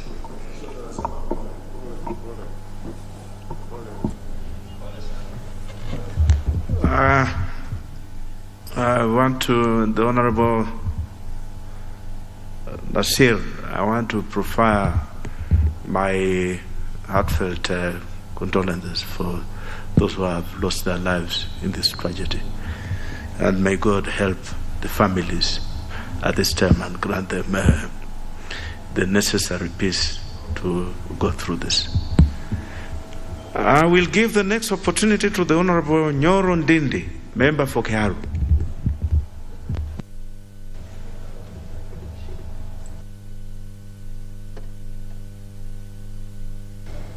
Thank you very much, Mr. Speaker, for this opportunity. And I rise to support the bill. Mr. Speaker, across all our constituencies, I am sure we know the role that the community health workers play in our society and especially in our communities where we live. And Mr. Speaker, most of these people, what they do is actually free service to the people of Kenya. Mr. Speaker, if you look at the oldest nations in the world in terms of the age, the median age of the populations, there is a correlation between community health and the longevity of the people. Mr. Speaker, if you look at countries like Japan, countries like Cuba, where we have many people, where octogenarians, Mr. Speaker, are actually people of middle age in those countries, there is a clear correlation between that and the role that the community health workers play. Mr. Speaker, also economically, human beings in the economic sense, they are a resource of production. And the longer they live, the better. And the healthier they live, even the better, Mr. Speaker. Because where we have robust health services at the community level, we have people living healthy lives, and people who are blessed with many years and with longevity, if they are actually even more blessed with good health, they become, Mr. Speaker, agents of production even at their old age. And what this does is that it decreases the manner in which, Mr. Speaker, people depend on others. It reduces dependability levels. Mr. Speaker, if you look at the country like Kenya, we have many people, and especially our parents, our grandparents, they rely now on the people who are able to work. And Mr. Speaker, some of these people are immobilized because of ill health, which can well be arrested by having community health at the villages and at the lower levels. In countries like the ones I've given example, you get even 90-year-old, Mr. Speaker, who are practicing as lawyers, who are practicing in various professions. And therefore, Mr. Speaker, if they can depend on themselves, even at that old age, what that does is that it decreases the dependability levels, Mr. Speaker, thereby freeing off disposable income of those who are depended on for investment. And therefore, Mr. Speaker, there is a correlation, and a huge one, between economies that does well and the health of the population and the health of their citizens. Mr. Speaker, we can argue about the issue of cost in this House. But if you are able to arrest, Mr. Speaker, if you are able to deal with health issues at the lower level, as they happen, Mr. Speaker, and at the lowest level, we actually, Mr. Speaker, decrease and cut down the cost of health in this country. And even having said that, the kind of colossal money that we read every day being misappropriated, not even outside of that sector, but within the same sector of health, that money, Mr. Speaker, is more than enough to be able to look after our community health workers, number one, in terms of recognition, number two, in terms of a stipend, Mr. Speaker, because what they do, when they do it even better, our health facilities will actually be freed. And what that means, Mr. Speaker, is that we will end up spending less in our health facilities because we have looked at the issue of health at the lower level, Mr. Speaker. Mr. Speaker, even in our country, look at the kind of money that was misappropriated through KEMSA. Look even beyond that health sector. We are now almost discussing about the bailout of Kenya Airways in this house. Mr. Speaker, some of the people who are made to carry the burden of KQ bailout in the tune of billions are people who have never been inside an aeroplane. And therefore, Mr. Speaker, some of this money in colossal sums, if it goes down there and a good proportion is allocated to the health of the Kenyan people, Mr. Speaker, we can be able to look after our health workers, them personally, but also giving them the apparatus they need to conduct their service in a manner that is dignified and in an effective manner. And therefore, Mr. Speaker, I support this bill, and I request actually this House, any other time we have free time to be recalled in this House, I would rather we are recalled in this House to discuss this kind of bills that touches on the common mwananchi, and even the previous bill that we just discussed about the pensioners, Mr. Speaker, and about efficient handling of the pension money of the workers of this country. With those many remarks, Mr. Speaker, I support. Very well spoken, the Honorable Ndindi. I will now give this opportunity to the Honorable Badi Twalib, member for Jomvu.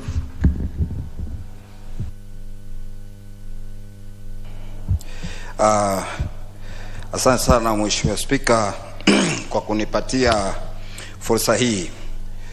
Mheshimiwa Spika, kwa niaba yangu, kwa niaba ya familia yangu, kwa niaba ya wananchi wangu wa Jomvu, sote tunatuma rambirambi zetu kwa wale waliopata mkasa moto kule Mvita, na pia kwa mimi mwenyewe binafsi kutuma pole kwa ndugu yangu Abdulswamad Sharif Nasir ambaye ni mbunge wa hapo Mvita.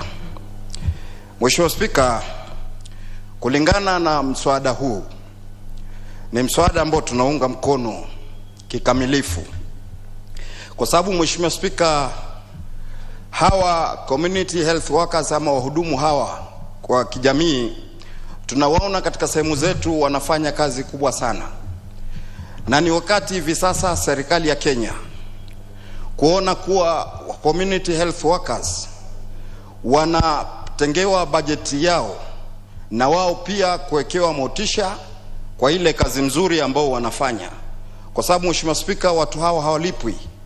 Mfano Mheshimiwa Spika ambao mimi naweza kutoa kwa sehemu yangu ya Jomvu, kuna hospitali Miritini pale hivi, mainly wanaofanya kazi hapa community health workers. Jomvu Model Hospital wanaofanya kazi wengi ni community health workers. Ukiangalia Mikindani wengi wanaofanya kazi community health workers ndio wanafanya kazi ile.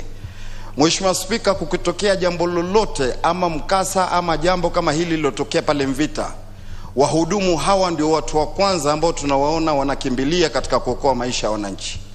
Na vile vile kama tunavyoelezwa na jina lenyewe linavyo suggest, hawa wako kabisa katika mashinani kwa community, wanatembea kuangalia hata wakati huo ambao tumekumbwa na gonjwa la corona. Mheshimiwa Spika, hawa ni watu ambao walikuwa wakishikana pamoja na machief na wazee wa mitaa na wengine wengi sana, Mheshimiwa Spika, kuangalia matatizo yao yakipatikana na mtu anakimbia katika vijiji.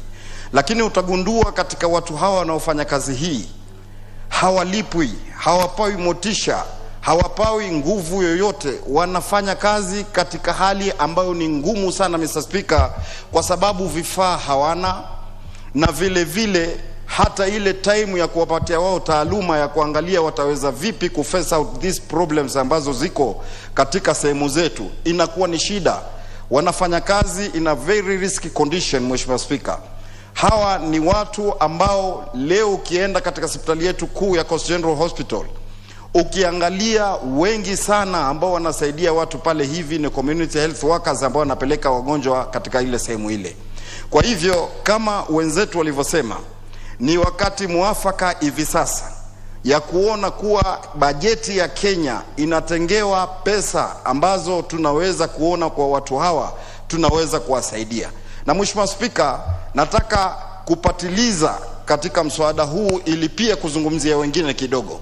Sio community health workers peke yake, hata mabalozi, wazee wa mitaa wanafanya kazi kubwa katika sehemu yetu, lakini tukiangalia chief na dio anaonekana amefanya kazi, kumbe imefanywa kazi na mzee wa mtaa na balozi ambaye yuko pale. Kwa hivyo ni muhimu kuona kuwa watu kama hawa wanaofanya kazi chini nyanjani wanaweza kupewa motisha na waweze kupewa pesa. Na pesa nyingi zinapotea katika nchi hii, Mheshimiwa Spika. Na nikisema kuwa pesa nyingi zinapotea katika nchi hii, Mheshimiwa Spika, ni kwa kuwa ubadhirifu wa pesa unaonekana. Na ubadhirifu ule wa pesa ambao unaonekana, hata juzi katika kiongozi wetu wa chama cha ODM alisema akichukua urais yeye atafinya katika sehemu zote zile zinapotea pesa ili kuona pesa zinaweza kufika nyanjani na kusaidia kwa watu kama hawa. Kwa hivyo Mheshimiwa Spika, mimi nachukua fursa hii kusema kuwa hali hii nimeiona, Mheshimiwa Spika, kwa sababu nimekuwa diwani kutoka mwaka 2007 mpaka leo nimekuwa kiongozi katika sehemu yangu. Kwa hivyo haya matatizo ndio kila siku ambao tuambiwa katika sehemu zetu. Kwa hivyo hivi sasa katika bunge hili tunataka kuwe katika rekodi kuwa jambo hili tuliweza kulichangia na serikali likatia maanani ili kuona kuwa bajeti, pesa zipatikane, watu hawa waweze kusaidiwa. Nachukua fursa hii pia Mheshimiwa Spika kumpongeza mheshimiwa ndugu yangu ambaye ameleta mswada huu, kuona kuwa ameleta mswada wa maana sana, ili mswada huu utaweza kusaidia maelfu ambao wanafanya kazi katika nchi hii nzima, ili kuona kuwa waweze nao pia kuwekwa katika hisabu ya manufaa ya kuhudumikia katika nchi hii. Kwa hivyo Mheshimiwa Spika, kwa hayo ambayo nimeongea kwa sababu ya muda, na mimi pia nakomea hapo. Shukrani kwa kunipa nafasi ili wenzangu waweze kuchangia juu ya jambo hili. Asante sana Mheshimiwa Spika. Very well spoken. The Honorable Yusuf Haji, member for Mandera West. Asante sana. Thank you so much, Mr. Speaker, for this opportunity. Community health workers is a source of employment in this Kenya. A lot of our school leavers who are not able to move forward, they join community animal health workers. They provide services, as has been said by my colleagues, very good services indeed. And it is an employment for them, and the little that they get very little, but that little is consumed within the community, and the economy there it helps it. Community health workers are accessible, they are available, and they are affordable. Whenever you go to those rural health centers, the first person you'll get to give you service is a community health worker. He or she is always available. When doctors or nurses are posted there, they rarely work there. They appear and disappear. And therefore, the bulk of the services, the health services, is provided by these community health workers. A lot of also the professionals, they commercialize the health services. Immediately they are posted there, they open their small clinic next to where the general health service is being provided, and therefore they spend most of their time at the health centers.